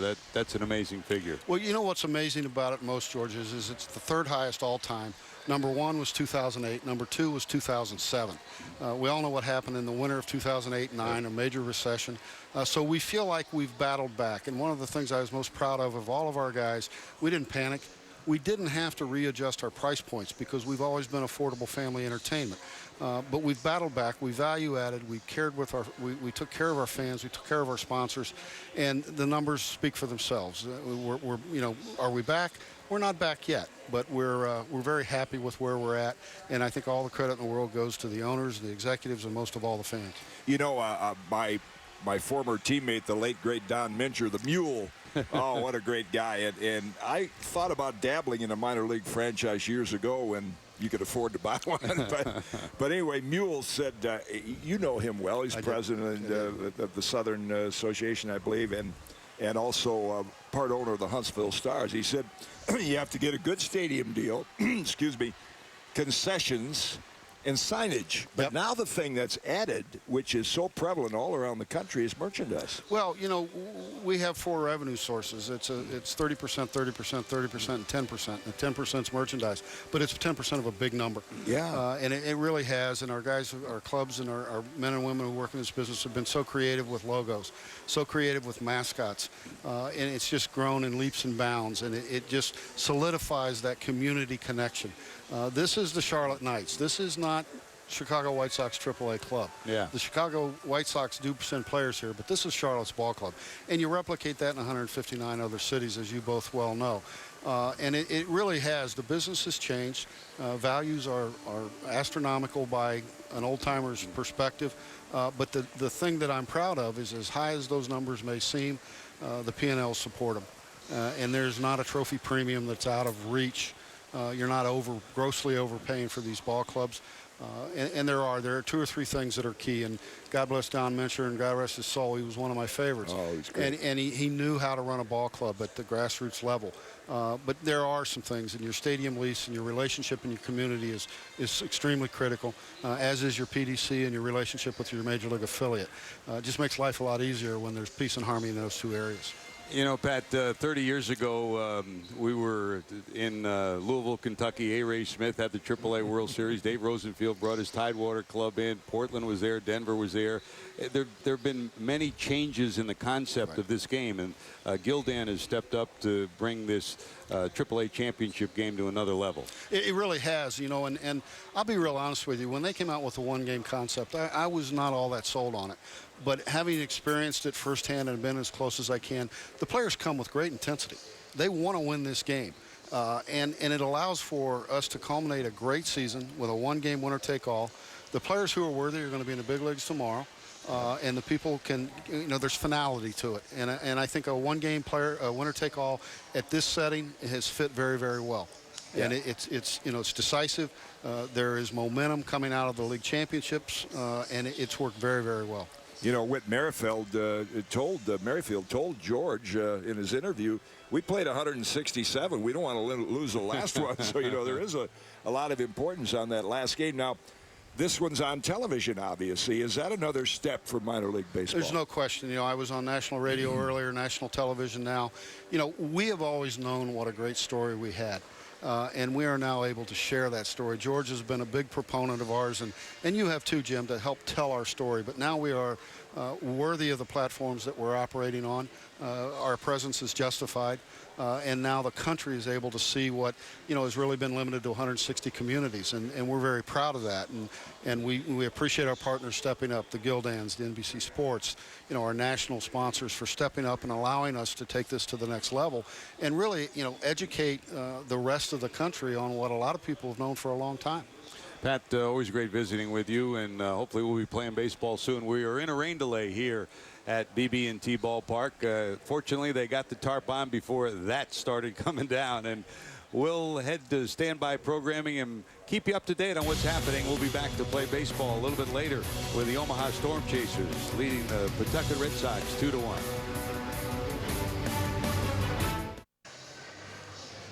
Welcome back to BB&T Ballpark in Charlotte, North Carolina for the 2014 Gildan AAA National Championship game. As you can see, we're still in a rain delay, but there is light at the end of the tunnel. As Jim Kaat would say, we have a window. we will be playing baseball pretty soon. And welcome back. Great to have you with us, and along with Jim Kaat, George Grant, and we welcome one of the Red Sox family with us, Ben Crockett, who's the Director of Player Development for the Boston Red Sox. And Ben, It's always special. I remember 2 years ago when you came in, when you guys were in the national championship game. I remember you going from player to player saying thank you for everything you did this year. And that's part of what we're experiencing here too, isn't it? Absolutely. It's a great experience, you know, for the players. Absolutely. And I think it's, you know, it's something that they've been working for all year. Obviously, call-ups are, you know, for some are close, but I think having that, you know, some closure here at the end of the year and a chance to, you know, end on a winning note and playing the last minor league game of the season, you know, is something that these guys all really relish. You know, I've had a chance to cross paths with Ben Cherington in the last few years, and I was telling him when things seem to be going south for the parent club, you could be the first club to go from last to first to last to first because you got some live arms. I mean, you really have some good young. And as Harmon Killebrew used to say when he talked to another team, how you doing this spring? Got some live arms. Can they pitch? Can they get people out? And that's the development part, right? Sure. Yeah, I mean, you know, that's obviously the next step and a big part of the transition. We've got a lot of young pitchers in the major leagues right now that are kind of getting their feet wet and you know, building some really good experience, and certainly we have an exciting crop here in AAA that we're, you know, we think will be ready to, you know, to make that transition at some point soon as well. You made an organizational decision back in July to make a couple of major deals and make a decision. Let's turn the page on this year and restock our minor league system. Also, hopefully, get us better for 2015 at the major league level. And talking to John Farrell, who in my mind is a brilliant baseball man, but not only that, he understands the clubhouse. He said it brought a breath of fresh air into our clubhouse, too, as we started to point towards next year. Yeah, I mean, you know, obviously, you know, a challenging decision that, you know, that Ben Cherington had to make, but, you know, one that, you know, we felt was going to be best for the organization. And, you know, we're really excited. You know, you get to see Edwin Escobar throw today. You know, a big part of that, you know, Heath Embry, you know, you may get to see a little bit later on. And, you know, Eduardo Rodriguez have been, you know, really exciting young pitchers that we've got a chance to see, you know, not to mention the guys you've seen at the major league level. So, you know, I think, you know, hopefully it sets us up to, you know, to get ready to compete again very quickly, you know, at the big league level. And ultimately, that's our goal. You know, the word on Castillo, on Rusney Castillo, is that he's a great deal like Yasiel Puig. Raw talent, but raw. But yet we understand he's going to get a chance to play center field for the Sox maybe for the rest of the year. Have you had a chance to see him at all when you were down in Florida, get a little judgment on his skills? A little bit. I've seen him actually at all three levels that he's been at during the course of the playoff run. A little bit, you know, really, you know, really impressive athlete. You know, the things that he's doing after not playing in game for a year and a half has been really impressive. And certainly you see the raw tools, they jump out at you. And I think, you know, he brings a lot to the table. And I think we're really looking forward to seeing the game, you know, kind of come back to him as he gets more exposure in games. I would imagine too that Cespedes will be a nice teammate for him. Yeah, absolutely. I think they had a relationship prior and had played together. And I know, you know, Hinojosa on our team here had spent time playing together. So I think there's some familiarity within the organization, which, you know, is obviously a nice start. Yeah. Talking to Ben Crockett, the director of player development for the Red Sox, and as you can see behind us, they're rolling out the tarp again because the rain has popped up again. We are hopeful of getting started shortly, though. They were just about ready to get started within a few minutes, but this grounds crew has been tested today. Ben, what impresses you the most about Castillo as an organization and for what you've seen individually? Yeah, I mean, individually, I think, you know, the athleticism, you know, his hitting ability. I mean, the strength, the way the ball comes off the bat. He's got raw speed. I think he's able to impact the game in a lot of different ways. And you know, to get a guy, you know, in his prime age, you know, for a contract that, you know, we're excited to get him at, and somebody that, you know, we really think has a lot of upside, was a great move. I think we're excited to, you know, to bring more talent into the organization.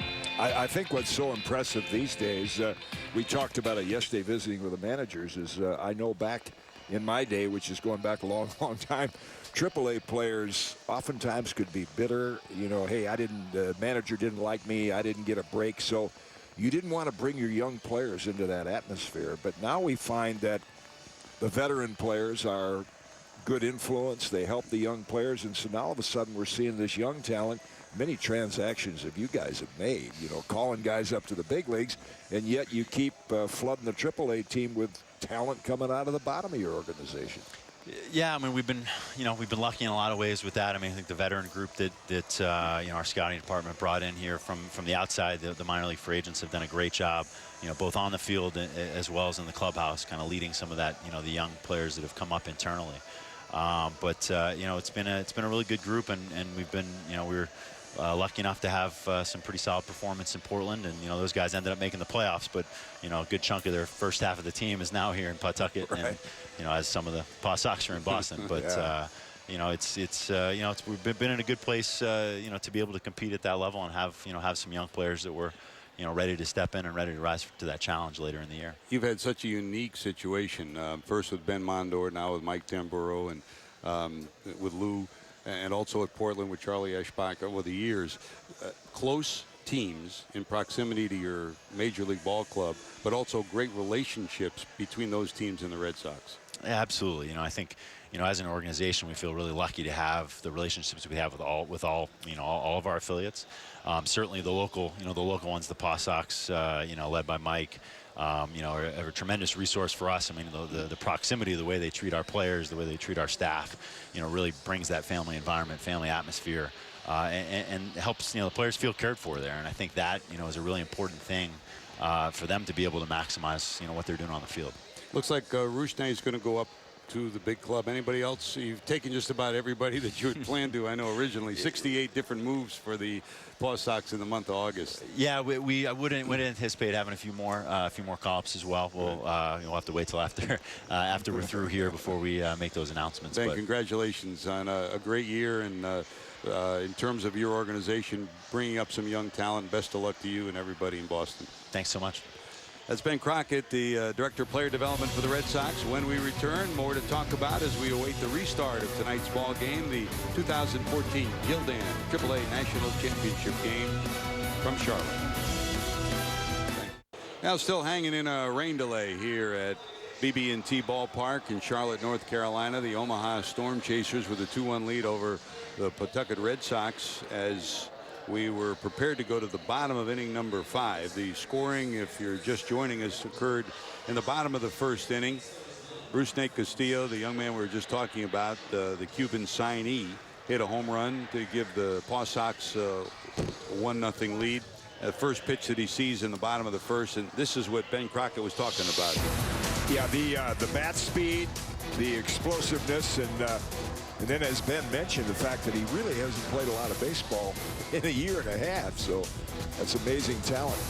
Then in the second inning with 1 out, Chelsea Cuthbert rips a home run to tie it at 1. And this ballpark that gave up more home runs than any other minor league ballpark lived up to its name. And then Chelsea came back again with a sacrifice fly in the 4th inning to give the Omaha Storm Chasers a 2-1 lead, and that's where we stay right now. The Storm Chasers have left 5 on base. The Red Sox have left 5 through 4. And we're waiting for baseball. Let's go back down to Matt. Matt, what's the story? Well, George, it is still raining. Of course, the tarp is back on the field. I'm joined now by the Omaha manager, Brian Pollenberg. And Brian, as you kind of just sit around and wait right now, you guys have a 2-1 lead in the 5th inning. Your pitchers have been doing a nice job. And what's it like now to have to sit around and just kind of wait to get this thing going again? Well, it gets a little monotonous waiting around. But, we're in a good position right now. We're into the bullpen, which I planned on being about this time. Buddy was going to go another inning, but now with the hour rain delay, we're going to go to somebody else at this point and, play it inning by inning. You have more time to think about it, but do you know who you might be going to resume this game? Well, we're looking like we're going to Zimmer right now. So he was our #1 pick last year, and he's been a guy that's coming back, and he's been throwing the ball better every outing that he's been out there. A little banged up. It's been a disappointing year for him health-wise. So I guess to get out here tonight, have a chance to help you guys win a AAA national championship. It's a good way to end his season. Oh, no question. It gets him in them competitive juices flowing. And like I said, he's a guy that's got all the stuff to do it. Talk about your young starter, Binford, 21 years old, gives up the leadoff home run to Rusney Castillo. But he kind of kept his composure pitching in this ballpark that we know. We've talked about how it's a hitter-friendly ballpark. Oh, yeah. First pitch home run, and after that, he did give up a couple more hits, but really didn't give anything up big. So, we got 3+ out of him and took our chances. Well, we knew we had a loose group talking about coming out here to play this ball game today, and the guys behind you having a good time during this rain delay. You got to make it fun out here, and these guys have done that all year long. And you know, when it quits raining, they take everything off. We'll see where we're at. Before I let you go, to answer one more question here about compare this ballpark to yours, because we talked about how many home runs have been hit here, 191, but in your place 164, so not that far off. Well, we've got a little more wind that comes into factor. Yeah, we're out kind of in the middle of nowhere, and the wind blows pretty good, and when it's going good, it's going. And there's been quite a few wind blowing, but there's been a lot of legitimate ones too. We'll let you get back inside and get ready for this resuming of the game today. Thank you. That's Brian Polberg, the manager of the Omaha Storm Chasers. Back upstairs now to George. Thanks, Matt. The story of this one so far, the Storm Chasers leading Pawtucket 2-1, and the Storm Chasers are trying to come back to win a national championship in AAA fashion. Let's go back to 2013, Kitty. Omaha versus Durham at Coca-Cola Park in Allentown. Omaha took a 1-0 lead in the second when Manny Pena singled to center. That scored Lane Adams. Then in the 6th inning, Pena scores on a single by Irving Falou, giving the Storm Chasers a 2-0 lead. And they were off and running on a day when they got all they needed from their starter, Chris Dwyer. The only Bulls run came on a homer by pinch hitter Leslie Anderson. That came in the 8th inning. And in the 9th, reliever Michael Marriott's strikeout of Vince Belnomi secured the Omaha victory by a final score of 2-1. So when you talk about moments, that's a moment that the Storm Chasers will remember for a long time. And it was one of those games. Chris Dwyer had a perfect game working in that game, and at the same time they come back and run it to a national championship, and that was a pretty happy group of guys. Well, and pitching's always been a trademark of the Kansas City organization, so it's not surprising to see them win low-scoring games, and they may have to do that again tonight. As Brian said, he's going to turn it over to his bullpen, and we pointed out earlier how effective they've been in the playoffs. Well, we're sitting and waiting. The hope is we'll be playing shortly. They're going to try to redress the field one more time, and the hope is that last band of storms will be the last one that we'll have to deal with on this night. In the meantime, we'll turn it over to alternate programming one more time and keep you up to date on what's happening here as we await the resumption of play with Omaha leading Pawtucket 2-1, ready to go to the bottom of the 5th inning. Jim Kaat, this is George Grand. We now go to alternate programming.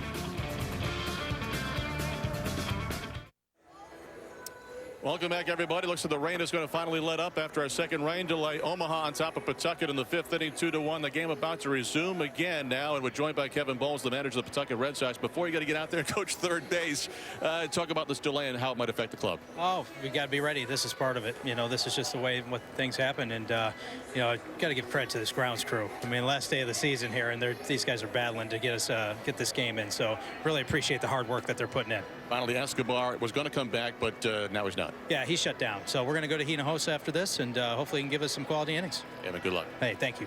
Back upstairs. Thanks, Matt, and kudos as well to this grounds crew. You know what it's like, Kitty. We've all been around the game for so long. Once the season ends, you lose half of your grounds crew usually. So now right. These are folks that are part of the regular grounds crew, but also people from the front office, everybody trying to help out. And they've done a tremendous job to get this park ready, the dugouts, the field, ready to play ball again. Reminds me the first year I did Yankee games, 1986, working a spring training game with Bill White and Scooter Rizzuto.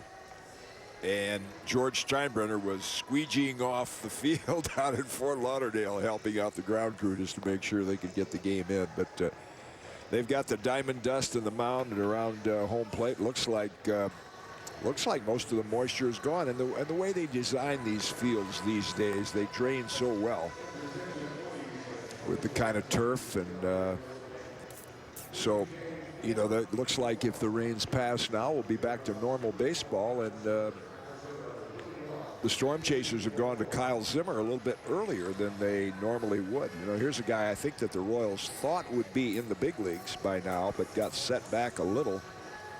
He hasn't pitched more than 2 innings lately, but he is considered their top prospect. Had a side muscle pull that kind of put him on the shelf for a little while, but a guy who was drafted a couple of years ago, and very clearly he's on the fast track. One of their top prospects as a right-hander. So Kyle Zimmer will take over. He's 6'2", 215, out of California, 23 years of age. And I don't think there's any doubt that you're seeing some of their best here tonight. Yeah, we're seeing in all organizations. I was talking to Rich Sover about the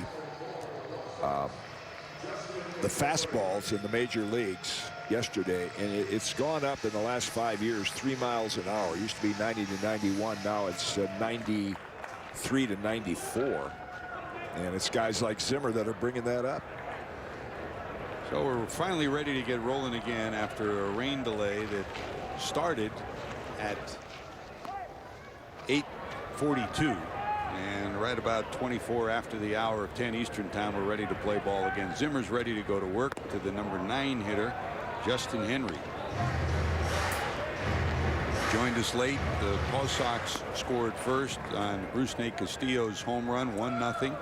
Tied on another home run in the second inning by Chelsea Cuthbert, tied it at 1, and then a sacrifice fly by Chelsea gave the Omaha Storm Chasers a lead 2-1 in the 4th inning. Bottom of 5, Zimmer going to work against the number 9 hitter in this Paw Sox order. One hopper hit hard down to second. Siriaco takes care of that, and there's one away. Yeah, the toughest part as a player when you go through long rain delays like this is getting yourself mentally ready to play. You know, you sit down in that clubhouse as Matt, when he interviewed the Omaha manager Brian Polberg, said it gets kind of monotonous. You know, you just sit around, and all of a sudden you got to get yourself pumped up. And the key is when it starts raining, you keep telling yourself, we're going to play. We're going to play before the night's over. So you have to have that kind of mindset. Here's Castillo, the man who homered for the Paw Sox in the first inning. And as you heard Ben Crockett say, he's going to be on his way after tonight's ball game to Boston and the Red Sox, where he'll be inserted right in the lineup so they can get a look at him in his closing weeks of the 2014 season. One thing he's clearly showed us in the last couple of weeks, Kitty, is that he can hit a fastball. He can hit a fastball. That's understandable. You haven't played competitive baseball much in over a year. That's the pitch you probably have a pretty good chance of getting some wood on. It's the off-speed pitches to try to adjust to.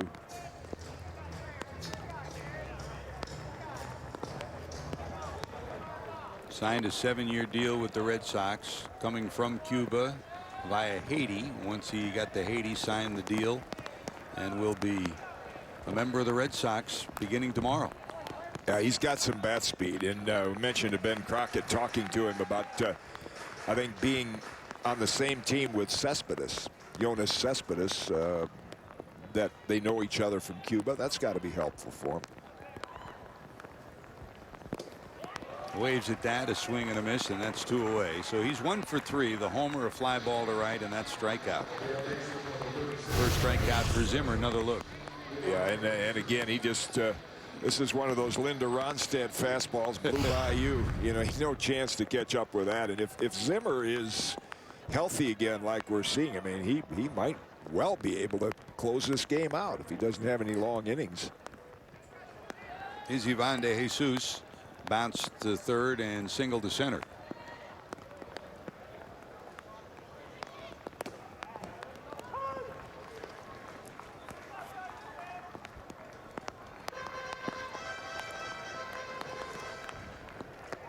Great to have you with us, George Grand, Jim Kaat. Matt Swearard down on the field, keeping us up to date on what's going on around the ballpark on this day, where you celebrate AAA baseball with the Gildan National Championship game, plus celebrate what has been a tremendous year here in Charlotte with the new ballpark and the #1 in attendance team in all of minor league baseball. Swing and a miss, another high fastball, and it's back-to-back strikeouts, 3 up, 3 down. We're heading to the 6th. 2-1 Storm Chasers.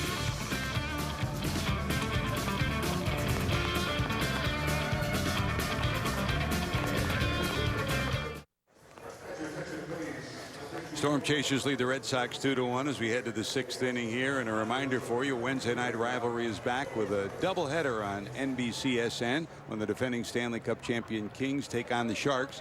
All begins with Flyers Bruins Wednesday, October the 8th on NBCSN.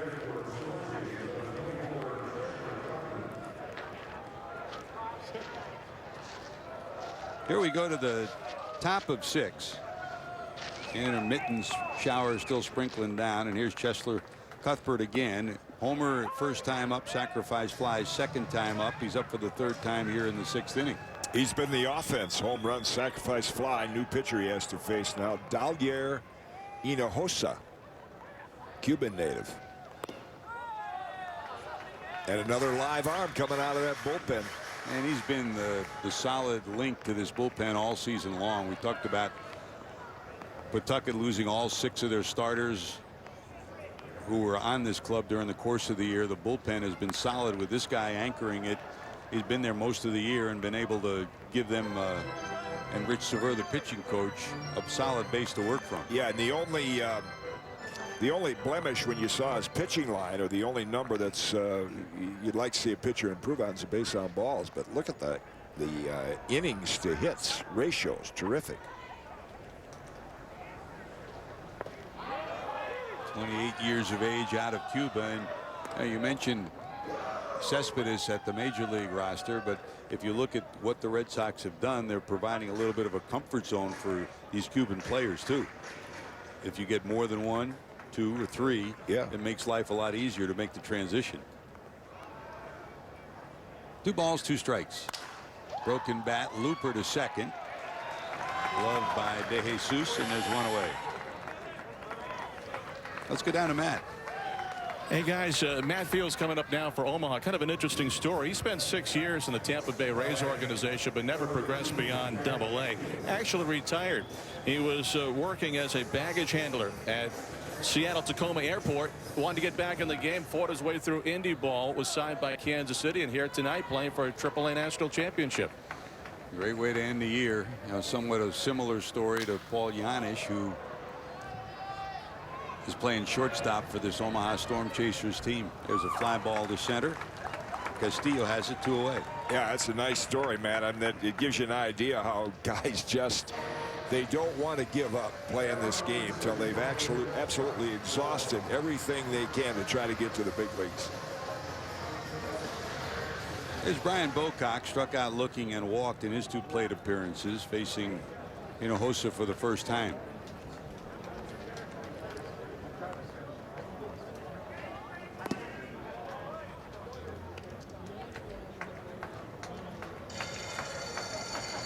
Paw Sox head back to Providence after tonight's game, and the Storm Chasers head back to Omaha.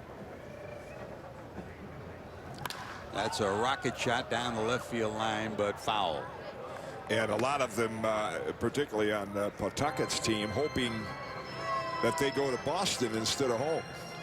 And we mentioned that Ben Crockett asked him if any more would be called up. They're not going to say anything till tomorrow, but there's, other than Castillo, a few more guys in that dugout hope they get called up.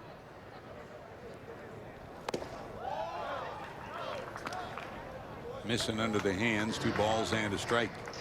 So Hinojosa's fastball's up there with a major league average now, 93, 94.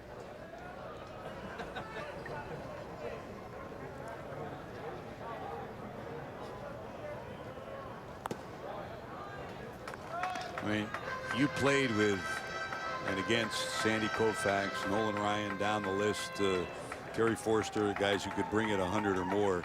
Do you see a difference in the gun today, or are this many players really throwing this much harder? We didn't. The first guy the first 2 pitchers I saw they put the gun on were Ryan and Forster, and Nolan Ryan got close to 100. Terry Forster threw 101. A lot of people haven't heard of Terry Forster. Here's the 3-1 right on the corner with plenty on it. Full count, 3-2 to Bocock.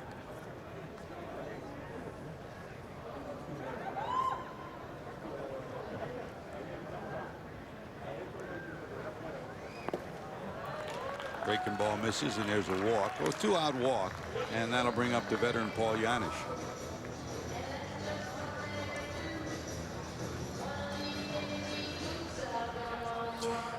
Yeah, I was surprised he got a breaking ball there in that count. The way, you know, your first inning 3-2, you do have some control problems, and usually the best shot you have at throwing a strike is where that live fastball, and he lost him on a breaking ball.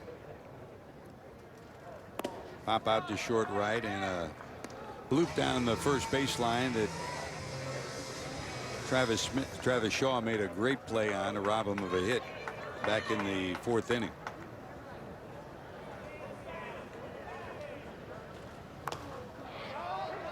Nubbed at the plate and foul. What's been impressive about all the pitchers tonight, and they do a better job of it than a lot of the big league pitchers, is there's no hesitation in what they want to throw to home plate.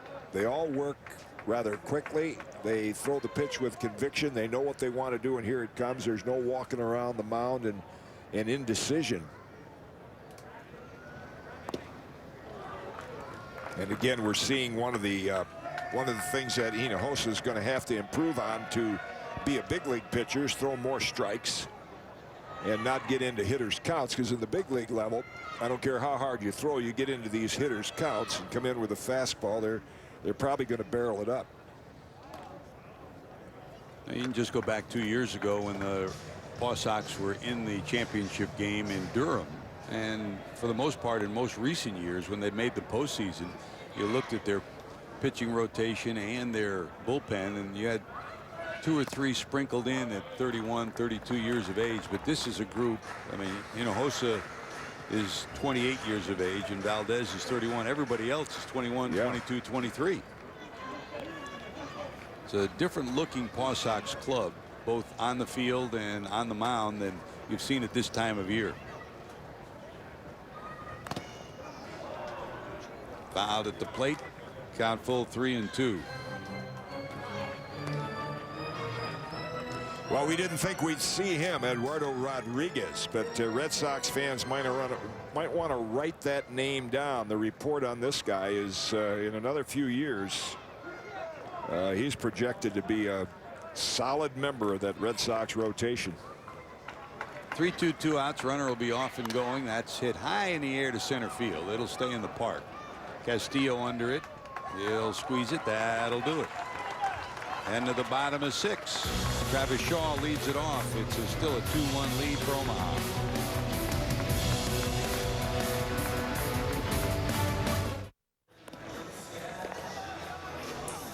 Now, they've been playing baseball here in the Charlotte area since 1892.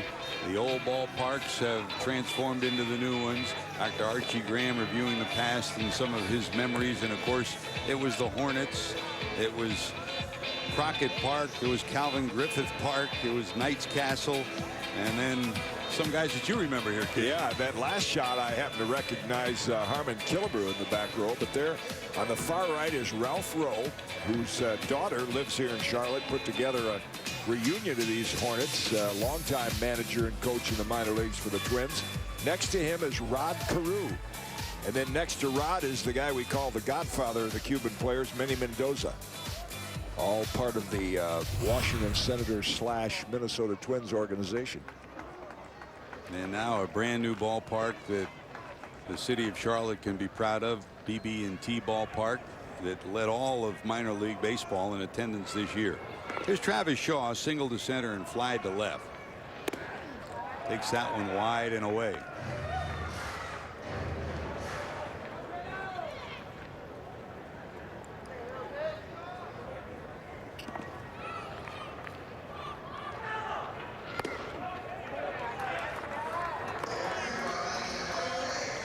Well, this becomes a game of relievers, and you own it to the bullpen. And tonight, the Paw Sox against Biddeford, 5 for 12 against the bullpen, 0 for 6 and 2 strikeouts. And you know the Omaha story. They've been brilliant. No runs in 29 innings in the playoffs coming into this series. Well, we pointed out the keys to the game. Score early. They did, 1 run, but they haven't added anything to that because the Omaha plan was to do just this. Oh, that's a bullet shot deep to right, going way back. It's going to be gone. We've got a brand new ball game. Travis Shaw delivers a big-time bolt, and this one's all tied up. Well, that's sent back home to his dad, Jeff, his mom, and family back home in Ohio. A big smile, a big swing, and we've got a new game. Yeah, he was turned loose on a 3-0 count, ready for that fastball. Great swing.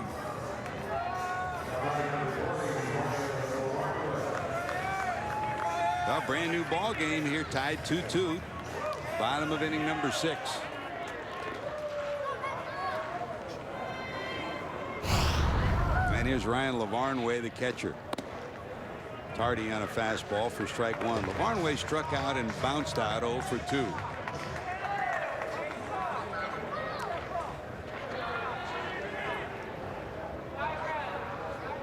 So the Paw Sox get to this vaunted Storm Chasers bullpen, and we're tied at 2. Yeah, it's only the second earned run. 29 innings that the bullpen's been scored on. Well, they're going to have to catch up with Zimmer's fastball, and Shaw did exactly that. Tries to hold up on it, can't do it. 1 ball, 2 strikes. I mean, Travis, only 24 years of age, out of Ohio, and played at Kent State. One thing that throughout his career, he's never given up. Had a rough year last year, bounced back this year, and you talk to players on this team, they respect the way he's conducted himself and the way he's been one of the leaders on this ball club, and he led him with the bat with that swing. 2 balls, 2 strikes to Lavarnway. Ooh. And this is a guy that can give the Paw Sox a lead with 1 swing. That's one of those just missed. I mean, it's just country hardball. Here comes a mid-90s fastball, and these guys, you know, pick out 1 pitch. If he throws you a good breaking ball, tip your hat. But Ryan didn't miss that one by much.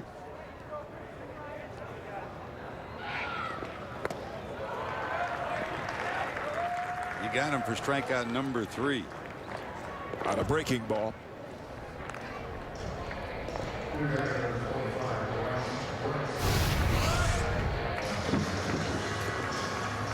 Good late breaking. I guess today you'd call that a slider. And the cutter thrown today is really more like the slider was years ago. But good breaking ball with a 2-plane break. Broke down and away. Here's Bryce Branch, bounced into a fielder's choice and singled to lead off the 4th.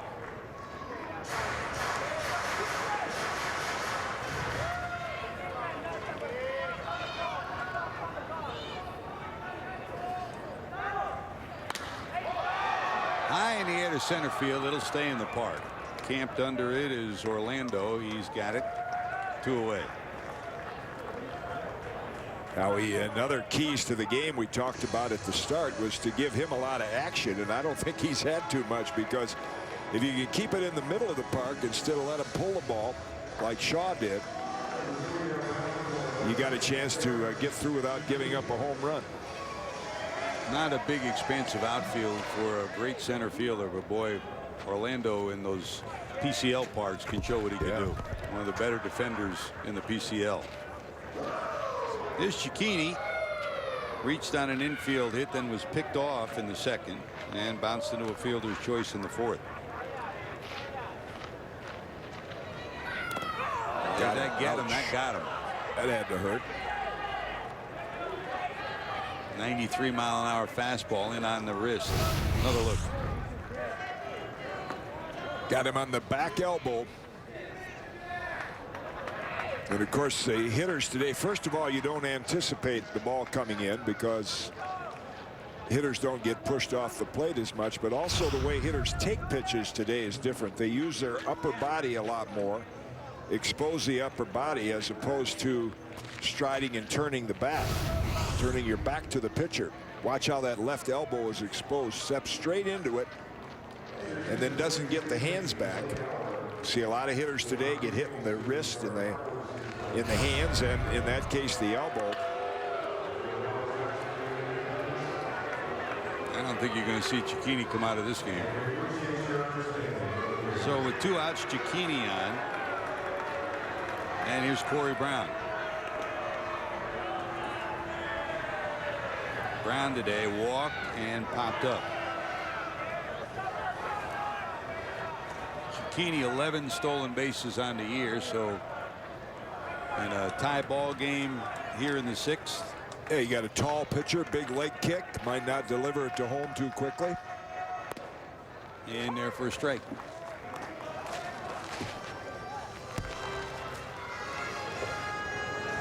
Brown last 3 years has spent most of his time with Syracuse. This year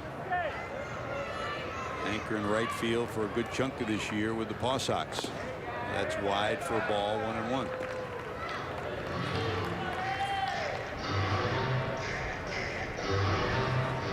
Regular season 17 home runs and 42 knocked in for this right fielder. A little bigger lead for Cicchini. Not going. Pop back and it'll be out of play. Great crowd here at the start of the game, over 8,500, near capacity crowd. But after the lengthy rain delay, many have headed home on this work night. Might have a foul ball for everybody before it's over. Yeah. Gotta try to steal second here. 1-2 count, 2 out.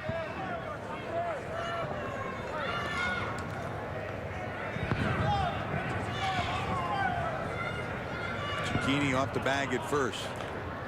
Not going. Swing and a miss, and that'll do it. But a leadoff home run from Travis Shaw. Shaw delivers the round tripper. This one's tied at 2. We're heading to the 7th in Charlotte.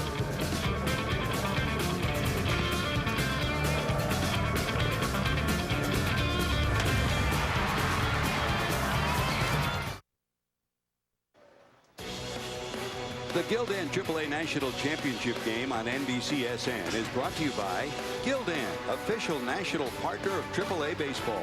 Gildan, every thread counts. By BB&T, reliable, dependable, trusted for more than 140 years. Member FDIC.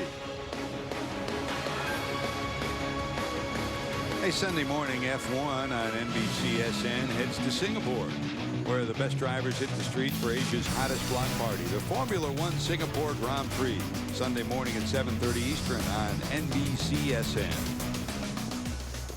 Ready to go to work as we go to the top of inning number 7, bottom of the order.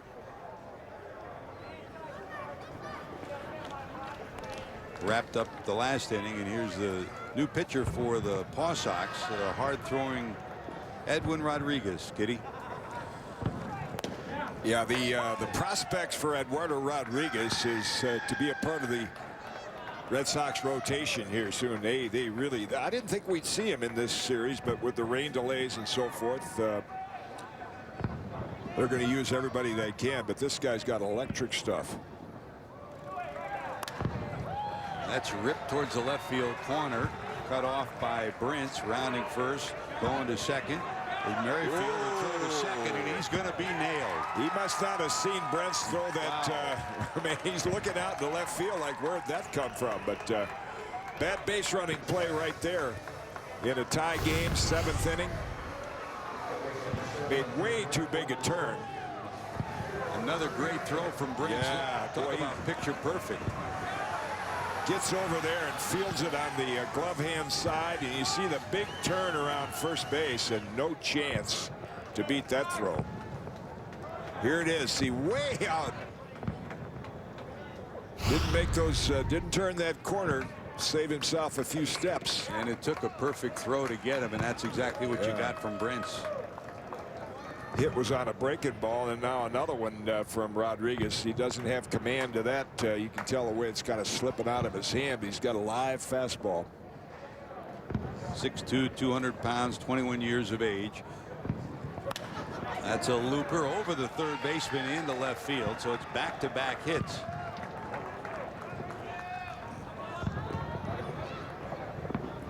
We were talking earlier about Castillo in center field as an out. See, what you want to do, you get over there and field it on your glove side so you don't have to backhand it. It's just such an easy transfer to the throwing arm, and he does that perfectly. Well, he's been a bona fide Gold Glover for this club during the entirety of the playoffs. He kept them alive in the series against Durham. Almost threw out a runner at the plate earlier today on a sacrifice fly and guns down the potential go-ahead run with that throw. His Paulo Orlando bounced out, struck out, and walked. That's up high. Rodriguez came over from Baltimore in the Andrew Miller deal. And you're right, Kitty, when we talked to Rich Silver, he said, you know, put me on record right now as saying Red Sox fans, in a couple of years this young man's going to be a star.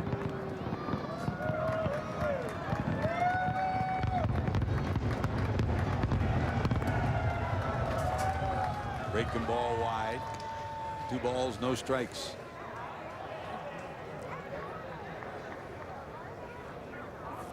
Siriaco. Good speed, and the lanky right-hander with the wielding motion. Might you run on him here?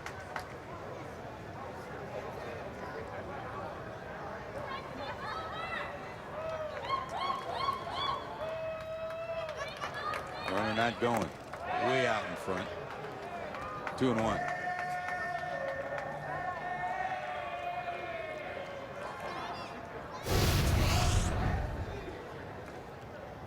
Change up.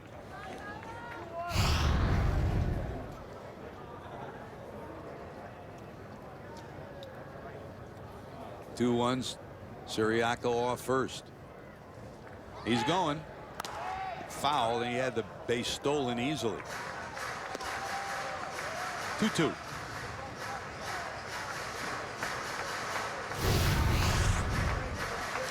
Got a good jump, but you see him look in. That tells you that the hit and run was on, not the straight steal. For straight steal, he'd just look straight ahead towards second base. So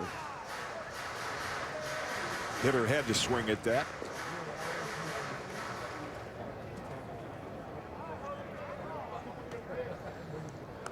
Let's go back down to Matt downstairs. Matt.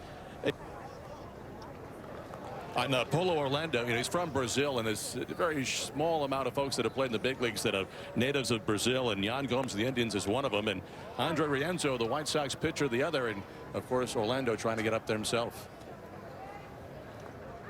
Orlando, of course, part of the Brazilian team in the World Baseball Classic this past year, 2013.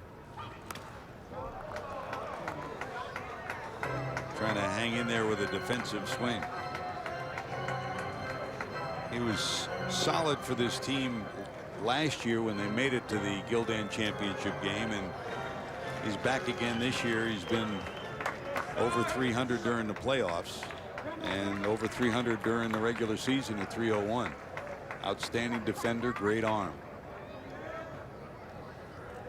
Runner not going, tries to check it, can't do it. There's your second out of the inning. Well, when you hear comments on pitchers these days, you'll hear them say swing and miss stuff. And anytime you see a hitter try to check his swing on a pitch that far out of the strike zone, you know he doesn't have a lot of reaction time. It's got a quick late break. He's got a lively arm, but also his mechanics are such he hides the ball well. Looks like it's difficult to pick up. Yeah, he almost looks like he hooks it a little bit behind his body. Here's Brett Hayes. Whoa, baby. Forget it. That's long gone. That's scoreboard time. Brett Hayes, a bolt to left field, a 2-run home run, and just like that, it's a 4-2 lead for Omaha.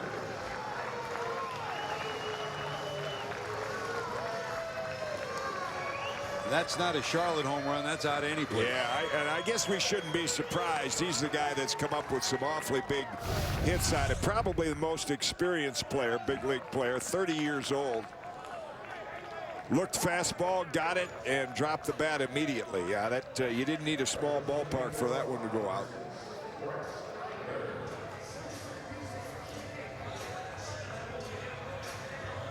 So the Paw Sox battle back to tie it, and then with one big swing here in the 7th, the Hayes home run makes it 4-2 Omaha.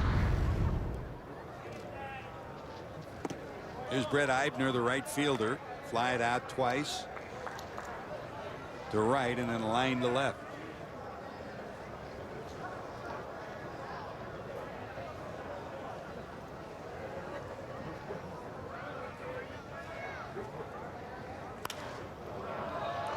Rip foul down the left field line. The way they're centering up that fastball tells you that there's plenty of speed but not much movement.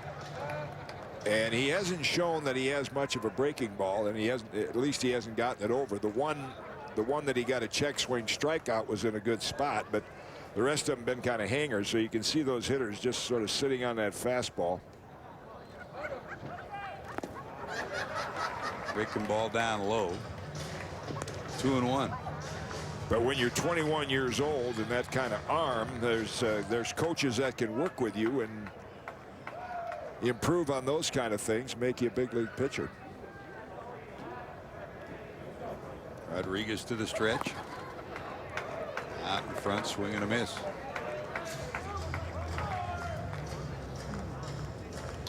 Eibner had 7 home runs of his own during the regular season. With .241 average.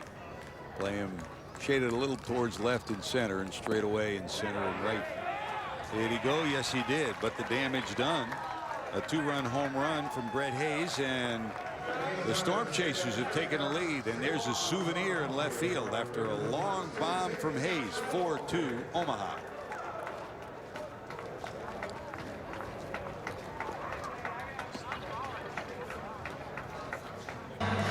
Storm Chasers with the 2-run home run from Hayes lead the Red Sox 4-2.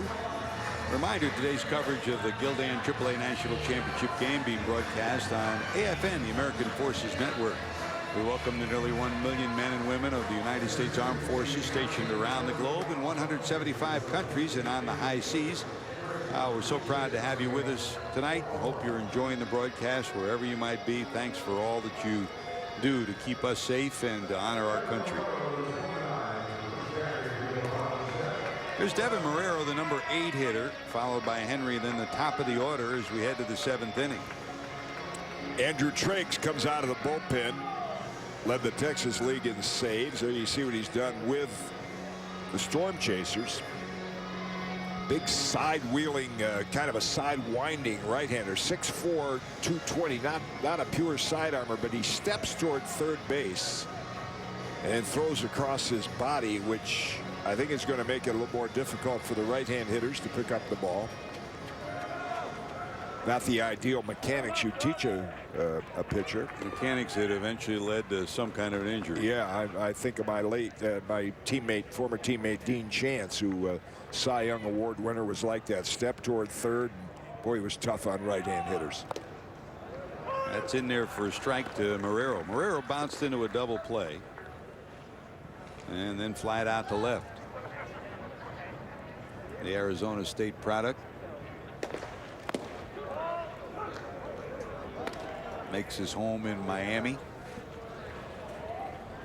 Drafted in the first round back in 2012. 24 years of age. Ouch. Look out.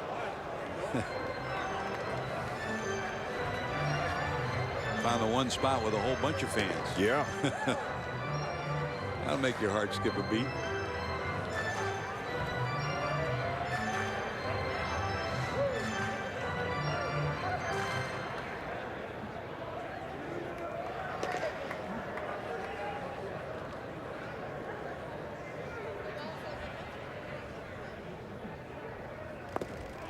Down and in, great spot. Strikeout. Number 1 for Triggs. Yeah, you'll see him step toward third, and that just makes it a little more difficult for the right-hand hitter to pick up the ball.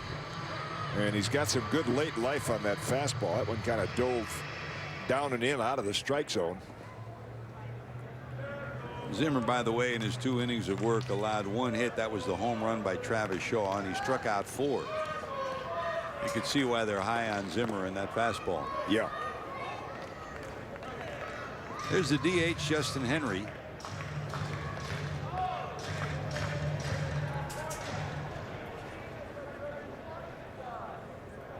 Singled into the hole at short and bounced to second, 1 for 2. That's a strike.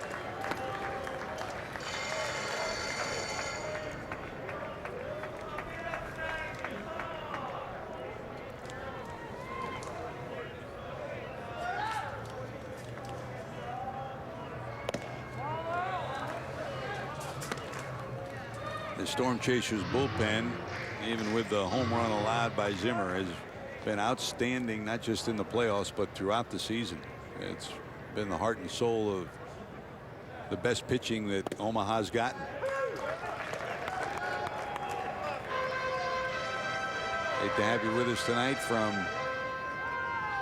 Charlotte, North Carolina, and BB&T Ballpark for the Gildan National Championship game. It's been a home run kind of night in a ballpark that gave up 191 home runs this year. George Grand, Jim Kaat, Matt Swearad, and down in the truck, great to have our producer Jim Roller and Johnny Tyus back with us again, and our entire crew. They've done such a great job in battling the weather on this night, but also bringing you the pictures and the storylines of tonight's national championship game. There's a dribbler to the right side, scooped and fired by Siriaco, and there's 2 away. See, if you don't throw a mid-90s, and I haven't seen Triggs hit 90 yet, but you have that late movement, you still get outs. Take that ball off the barrel of the bat. Now back to the top of the order, and here's the man of the hour for the Paw Sox. Rusney Castillo homered the first pitch he saw in the first inning to give Pawtucket a 1-0 lead. He flied out and then struck out. Facing the big right-hander. That one is down and away for a ball.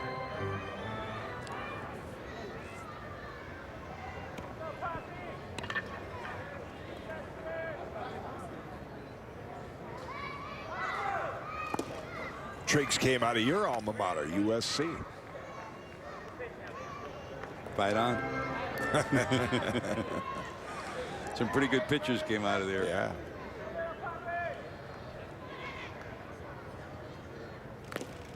Waves at that for a strike.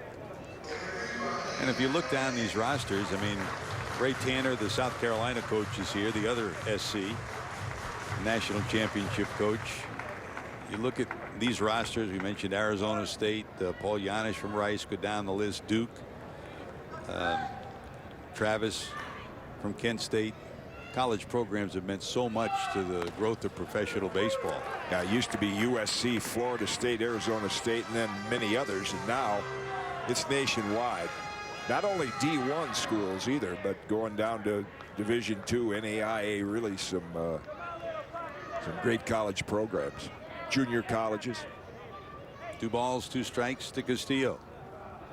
That's wide. By the way, congratulations to the USA Baseball under-18 national team that completed an 8-0 record at the under-18 Pan American Games, beating Cuba 5-4 and winning the championship. They've had a brilliant summer, and they capped it this weekend.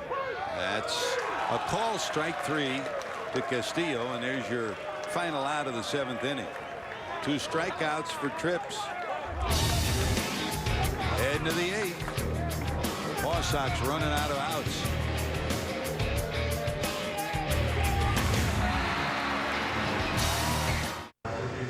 Welcome back to the 2014 Gildan AAA National Championship game. George Grand, Jim Kaat, Matt Swearad here at BB&T Ballpark in Charlotte, North Carolina. Great to have you with us as we conclude this 2014 season.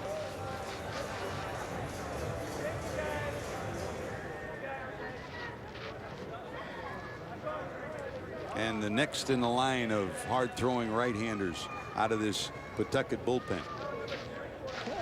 Talked about all the young arms. Now we're looking at a 31-year-old veteran, signed by the Yankees when he was 17. This is his 14th professional season, but his first in the Red Sox organization.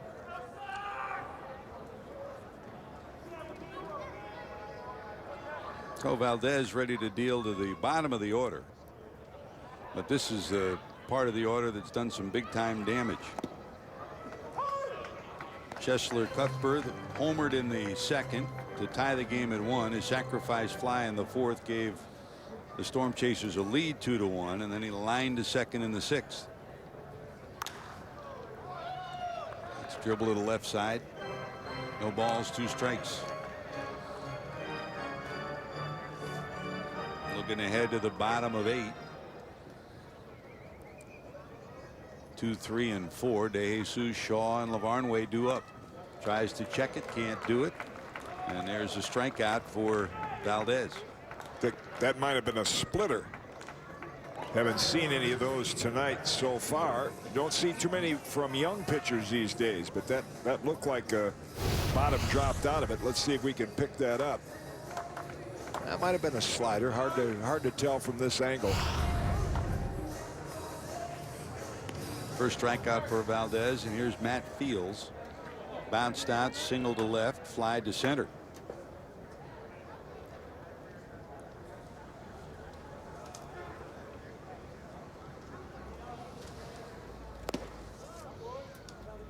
Now, if you joined us late, and those of you that aren't familiar with this Gildan National Championship game, this concept of a winner-take-all game between the 2 AAA leagues began back in 2006. Back then it was called the Bricktown Showdown. And from 2006 to 2010, it was hosted by Oklahoma City. Then in 2011, AAA baseball began a new tradition as it was held in Albuquerque, New Mexico. In 2012, for the first time, an international league city hosted the game. The Durham Bulls Athletic Park was a site. And the Paw Sox lost that game to Reno 10-3. And the game added Gildan in 2012, and last year the championship, of course, belonged to this Omaha Storm Chasers club. Next year it'll be in El Paso. Dribbler down to third. Quick flip across the infield by Cicchini, and there's 2 away.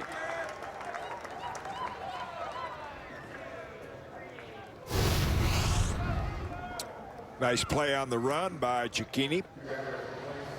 Spent some time with the Red Sox earlier this year. They consider him a top prospect.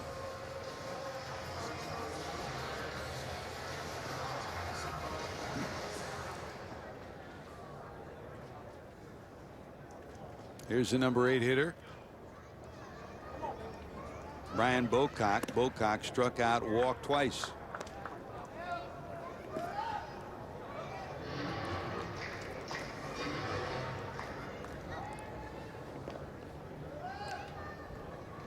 Numbers tell part of the story, but Bocock's leadership, you talk to Brian Poberg and he'll point to Bocock and Yanish. In fact, this Omaha Storm Chasers club was last in the league in defense, and then when Yanish came on board, they made some changes. They finished the year in the middle of the pack, but it was a long road back from the team that was the worst PCL defensive team early in the year. That's a strike. 2-1.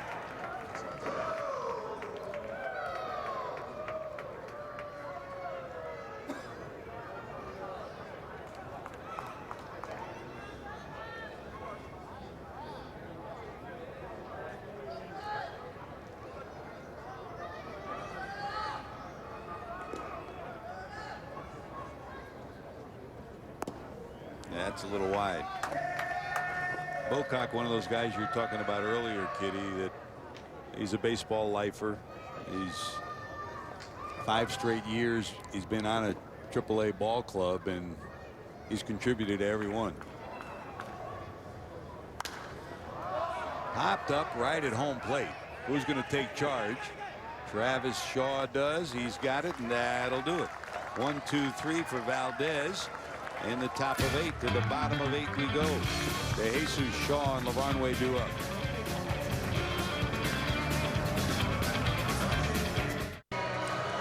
Storm Chasers having a reason to smile as they lead it 4-2 as we head to the bottom of the 8th. And time for our defensive plays of the game. Our Ovations Food Services plays of the game. Ovation Food Services, where fresh makes the difference, and it's been a night of pretty good defense for the Storm Chasers club, Kitty. Yeah, pick off, double play, and then Siriaco with a really nice play behind second. Another look at it from a different angle. So they played solid defense, no errors on the board, timely hitting, and when they're in this position, they're 66-4, I believe. 64-4. Not surprising when you have a good bullpen. And they have a guy waiting to come in, pitch the 9th inning that's had a lot of big league experience. Now they got a 2-run lead, and here's the number 2 hitter. Siriaco bangs one down to third and foul, or rather Ivan De Jesus bangs one down to third and foul. De Jesus today bounced to third, single to center, and then struck out 1 for 3. Behind him is Travis Shaw with 2 hits, including a game-tying homer in the 6th. And then Lavarnway, both with home run power. Yeah, that would tell me if De Jesus were to get on, we might see Collins before the 9th, the left-hand hitter coming up.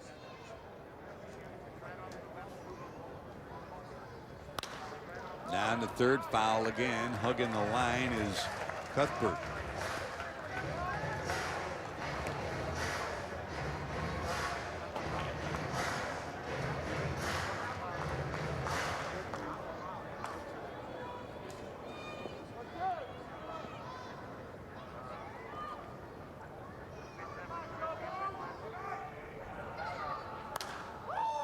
That slapped the other way. De Jesus is given this Paw Sox team some big at bats in this tail end of the 2014 season and in the postseason. It was his 2-run home run that was the difference in the 13th inning against Durham in game number 4 that kept the Paw Sox alive.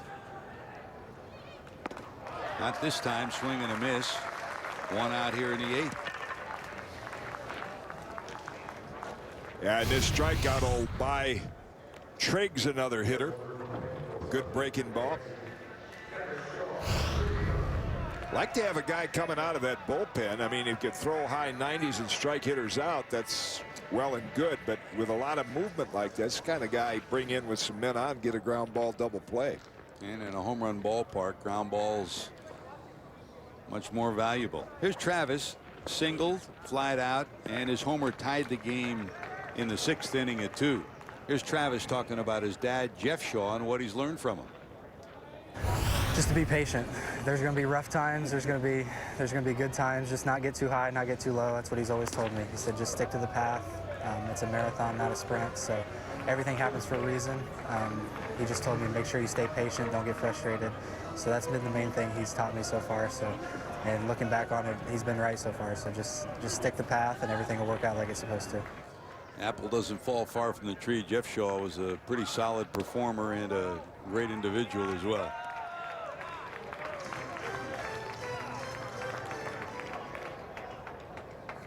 It was a 3-0 pitch he unloaded on last time for the home run. It's 3-0 again.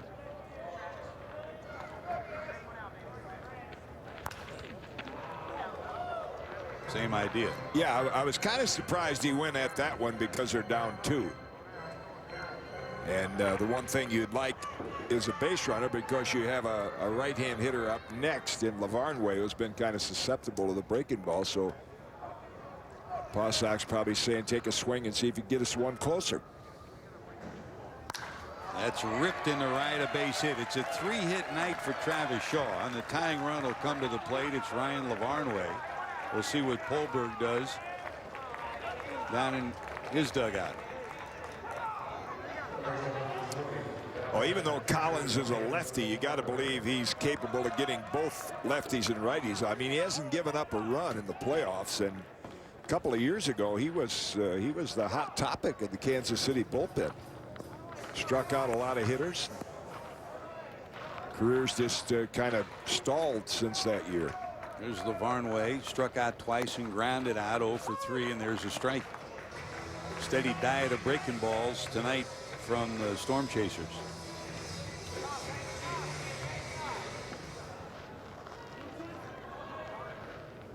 Bryce Brent's on deck.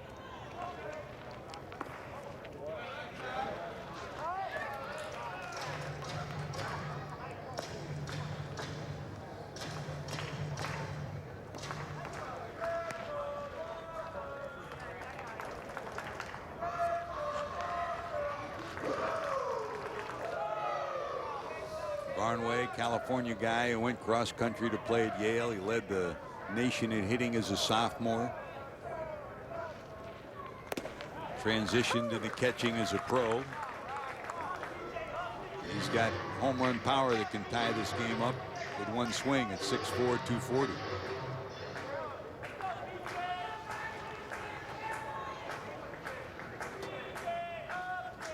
One ball, two strikes. Yeah, they're going to make him hit that breaking ball, and I don't blame him.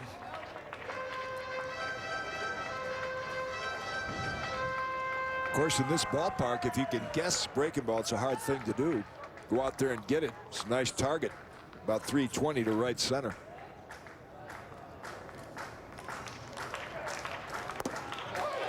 That's a call, strike three. Lavarnway punched out for the third time tonight. Second strikeout of the inning, 2 away.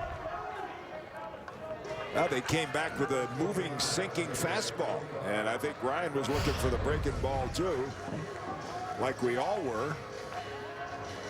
But that's good to see. A pitcher like Triggs with that kind of movement. Well, here's Bryce Brent, the left fielder, bounced into a fielder's choice, single to center, and then fly to center. 12 homers during the regular season for him.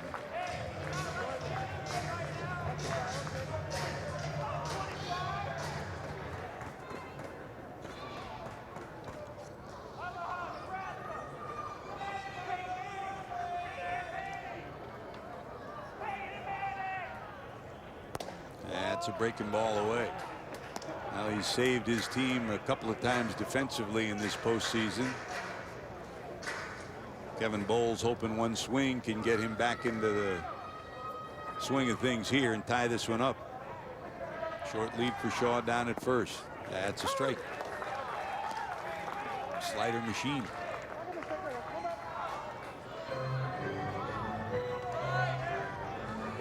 There's the numbers you were talking about, Kitty.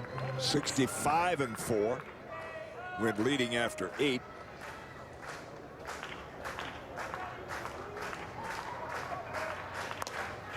Popped up. Should be an easy play for Siriaco. It is.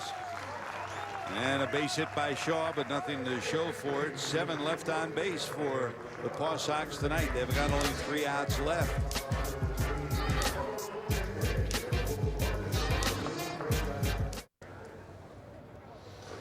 Welcome back. Here's our Gildan offensive play of the game. Gildan, every thread counts. It was a big swing that has given this Storm Chasers club the lead, and it came from Brett Hayes. Yeah, he's done that before for the Storm Chasers. Veteran, big league experience, comes through with a big hit, got a pitch up in the strike zone, and drove it well over that left field wall. That made it 4-2 in the 7th, and here we go to the top of 9, bottom of the order. Paul Janisch, the shortstop, to lead it off. Janisch flied out, popped out, and flied out in his 3 plate appearances.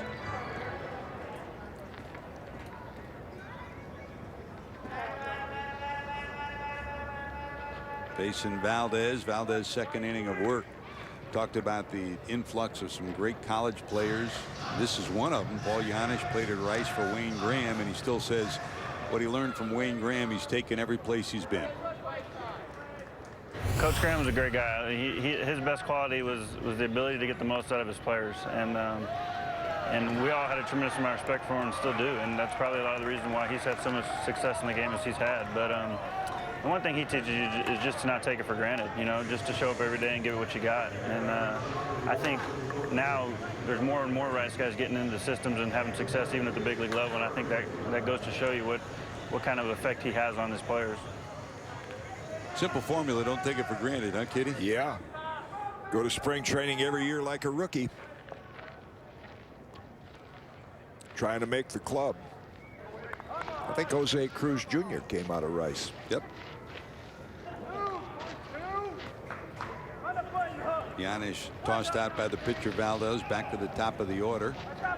Merrifield lined out, reached on a bunt hit to first, struck out, and then singled to left, but was thrown out trying to stretch it into a double back in the 7th. So 2 for 4 on the night.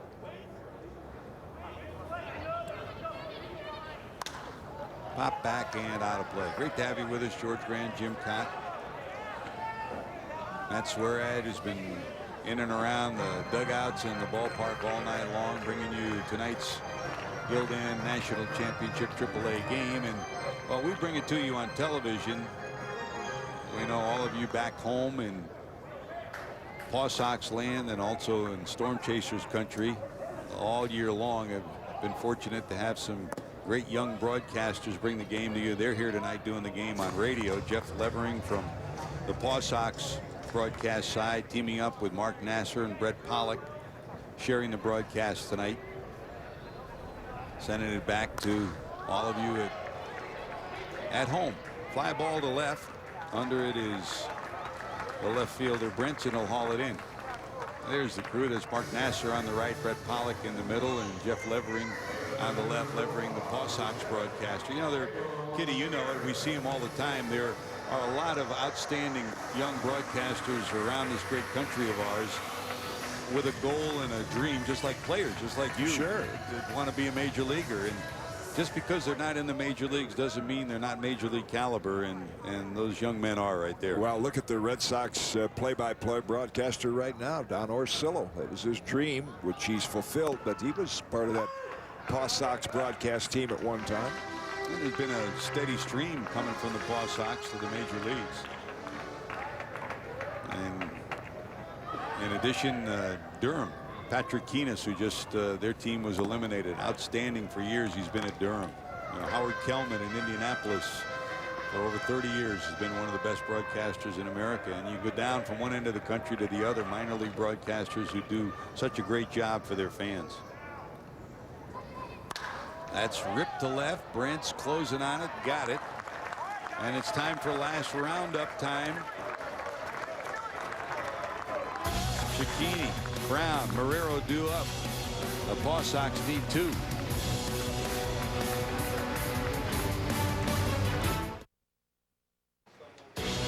The Gildan AAA National Championship game on NBCSN is brought to you by Gildan, official national partner of AAA baseball. Gildan, every thread counts.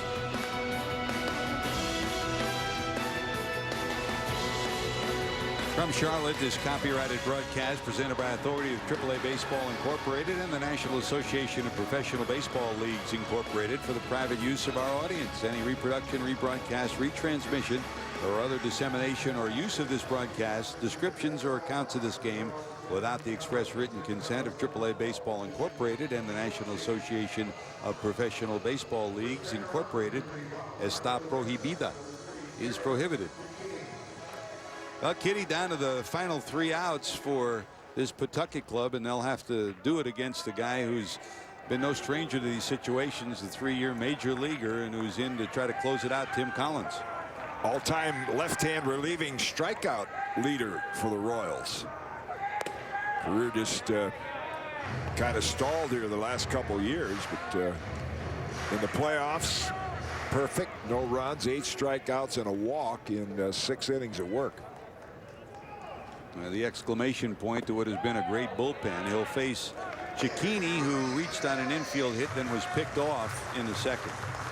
Bounced into a fielder's choice and then was hit by a pitch in the 6th. About the same height as my baseball hero when I was a kid, Bobby Shantz. Little lefty. Collins at 5'7". Nipping away at that outside corner, down and away. 2 balls, 1 strike.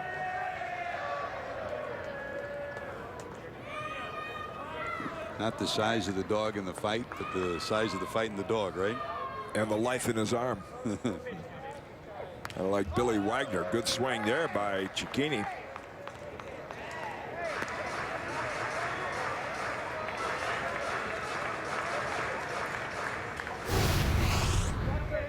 See, the target is low, and the pitch was about belt high. Fouled it straight back.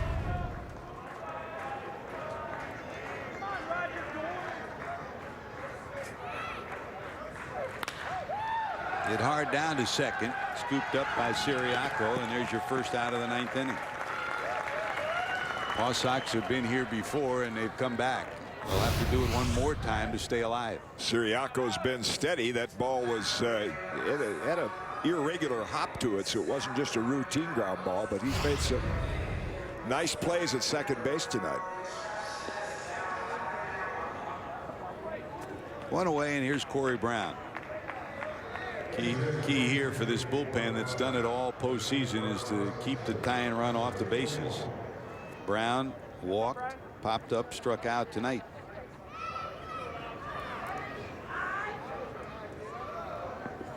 With as many changes as these two teams have gone through, it takes a good bullpen to get you this far into a playoff season, and the Storm Chasers have sure had that.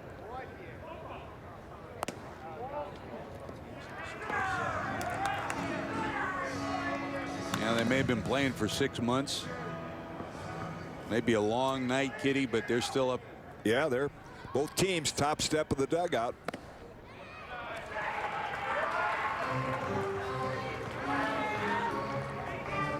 Two more outs, and the Storm Chasers have a championship. Two more outs, and the Paw Sox head back to Providence.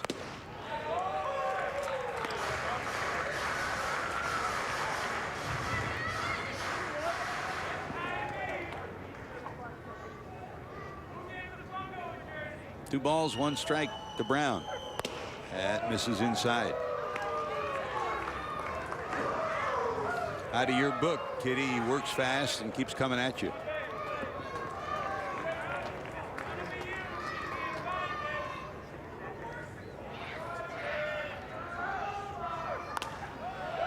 Slap the other way and out of play. Consistently 92, 93 miles an hour. Kind of reminiscent of Billy Wagner, lefty for Houston, who got it up there about 100 miles an hour for a few years. Started with Houston, played with several other clubs, Phillies. Talk about trust your stuff. I remember doing one game where he faced off with Ken Griffey Jr. in the 9th inning and threw 11 straight fastballs. Talk about mano a mano. Popped up. Siriaco's closing on this. Got it. 2 away. Paw Sox down to their final out. It'll be Devin Marrero trying to keep it alive. And now you can see him pacing that Omaha dugout. They're getting ready. You know, never over to the last out, but they're primed to run out for the dog pile. The guy who started it all, Christian Binford, right in the middle of your screen, just passed him there. The youngster who talked about what a great thrill this postseason run has been. He went 3+ innings, allowed 6 hits and a run. And from then on, it's been the bullpen. Here's Marrero, bounced into a double play, flied out and struck out.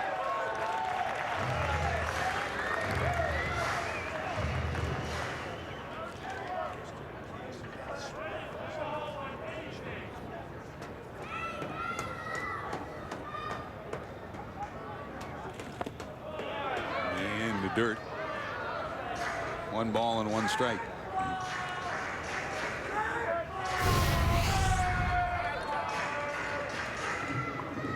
I don't know if that was a change up, but it was about a 54-footer. It wasn't what he wanted to throw, that's for sure. A lot easier with no one on base in the 9th, though. Here's the 1-1. Bottom dropped out of that. Yeah, there's another change up, backed it up. First one he spiked in the ground. That was a good one. Championship hats are ready in the Omaha clubhouse. Of course, they've been on the Pawtuckets, been down to their last strike a couple times. This is nothing new for them. 1 ball, 2 strikes.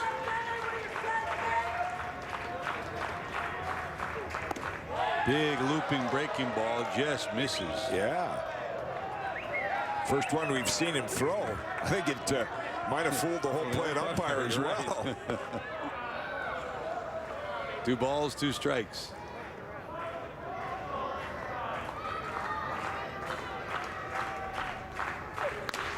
That's looped to right, sinking, but right there is Eibner, and he'll haul it in, and the celebration is on.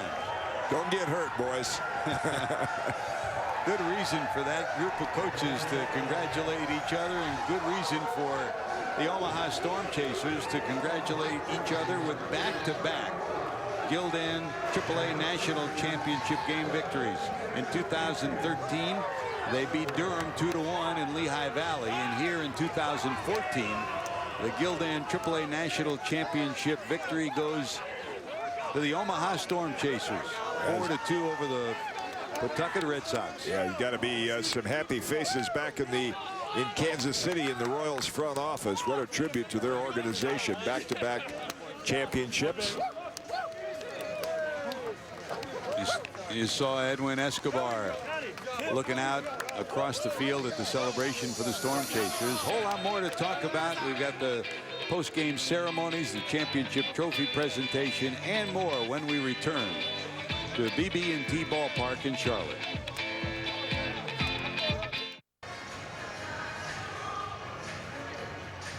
Well, welcome back.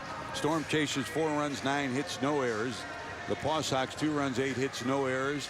The bottom line on this one, the celebration is on down on the field. Let's go down to Matt.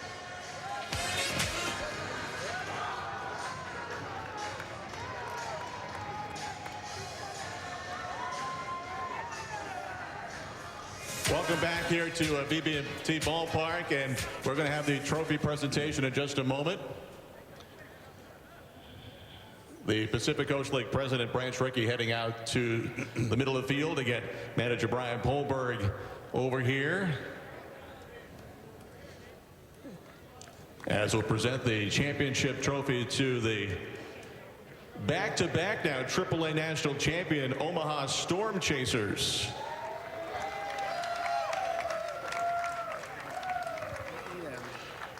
With the president now of the Pacific Coast League, Branch Rickey, going to present the trophy to Gary Green, the principal owner of the Omaha Storm Chasers. And let's walk over and talk to Gary and bring the trophy with you.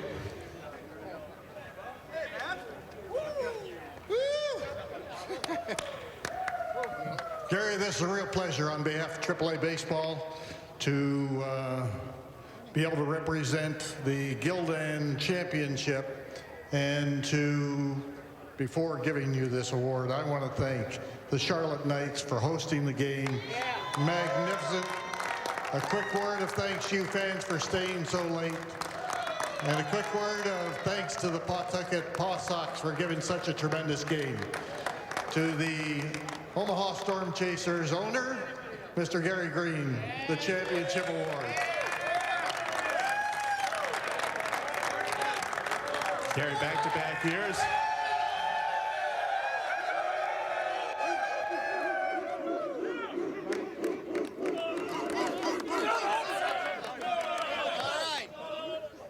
Trying to bring the field manager back over with Gary. How about this back-to-back championships? Pretty special. Unbelievable. It's not real. It's not really happening. You pinched me. Anyway, first of all, big thanks to the Pawtucket Red Sox. I mean, you guys had an epic season, came back last week, and just a great season. That shouldn't be diminished. So let's hear it for the Red Sox.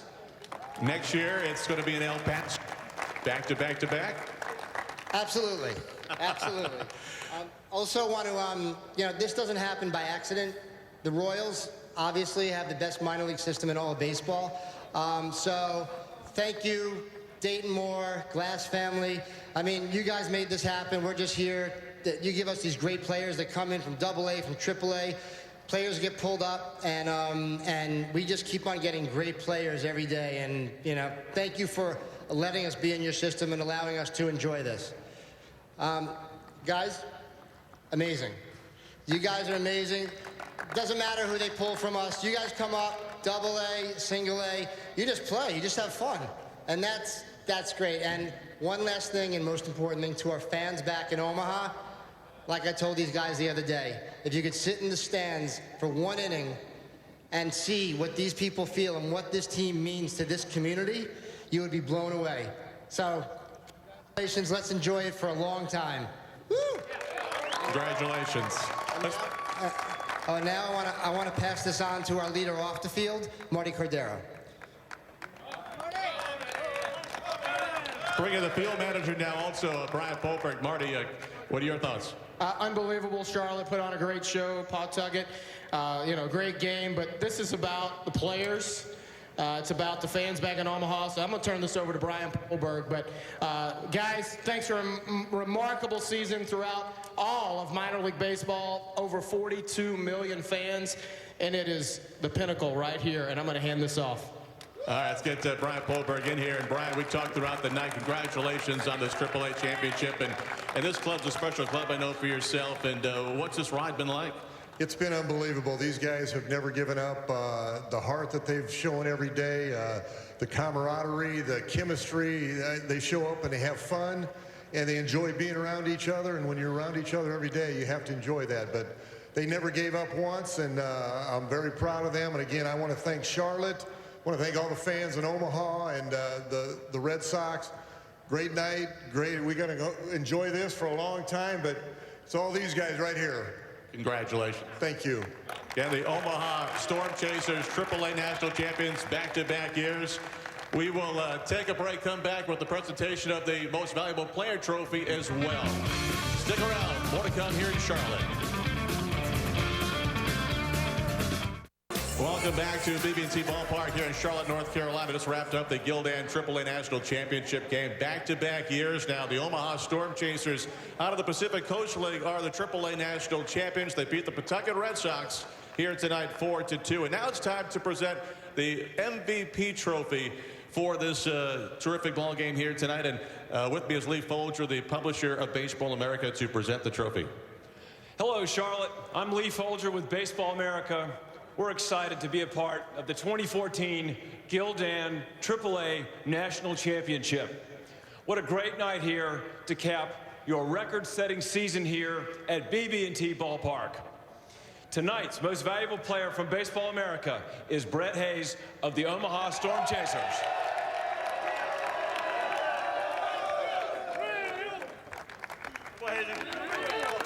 Congratulations. Thank you. Appreciate it. What a great home run. Thank you. Brett, again, congratulations. What a way to cap off this season. This game was it was a close one throughout the ball game, but you guys had that long rain delay. But when you came back off the rain delay, I could see in the clubhouse, the dugout, that you guys were just really still very focused on getting this win here tonight. Yeah, we've been through plenty of those rain delays and know what we need to do. And, we're veteran guys to, in those situations, when we need to get up again, when we need to end our card games. But, it's fun to come out and get this win. And when that did end, you went right back to work at that big 2-run home run. Take us through that. Well, it was a fastball. Previous to bat, he was throwing a bunch of sliders at the guy in front of me. And, I was trying to look for first pitch heater, and he gave it to me, and I took a good swing and went out. Congratulations. Great game and great season. Go enjoy it. I appreciate it. Brett Hayes, the MVP of the AAA National Championship game. Back upstairs now to George.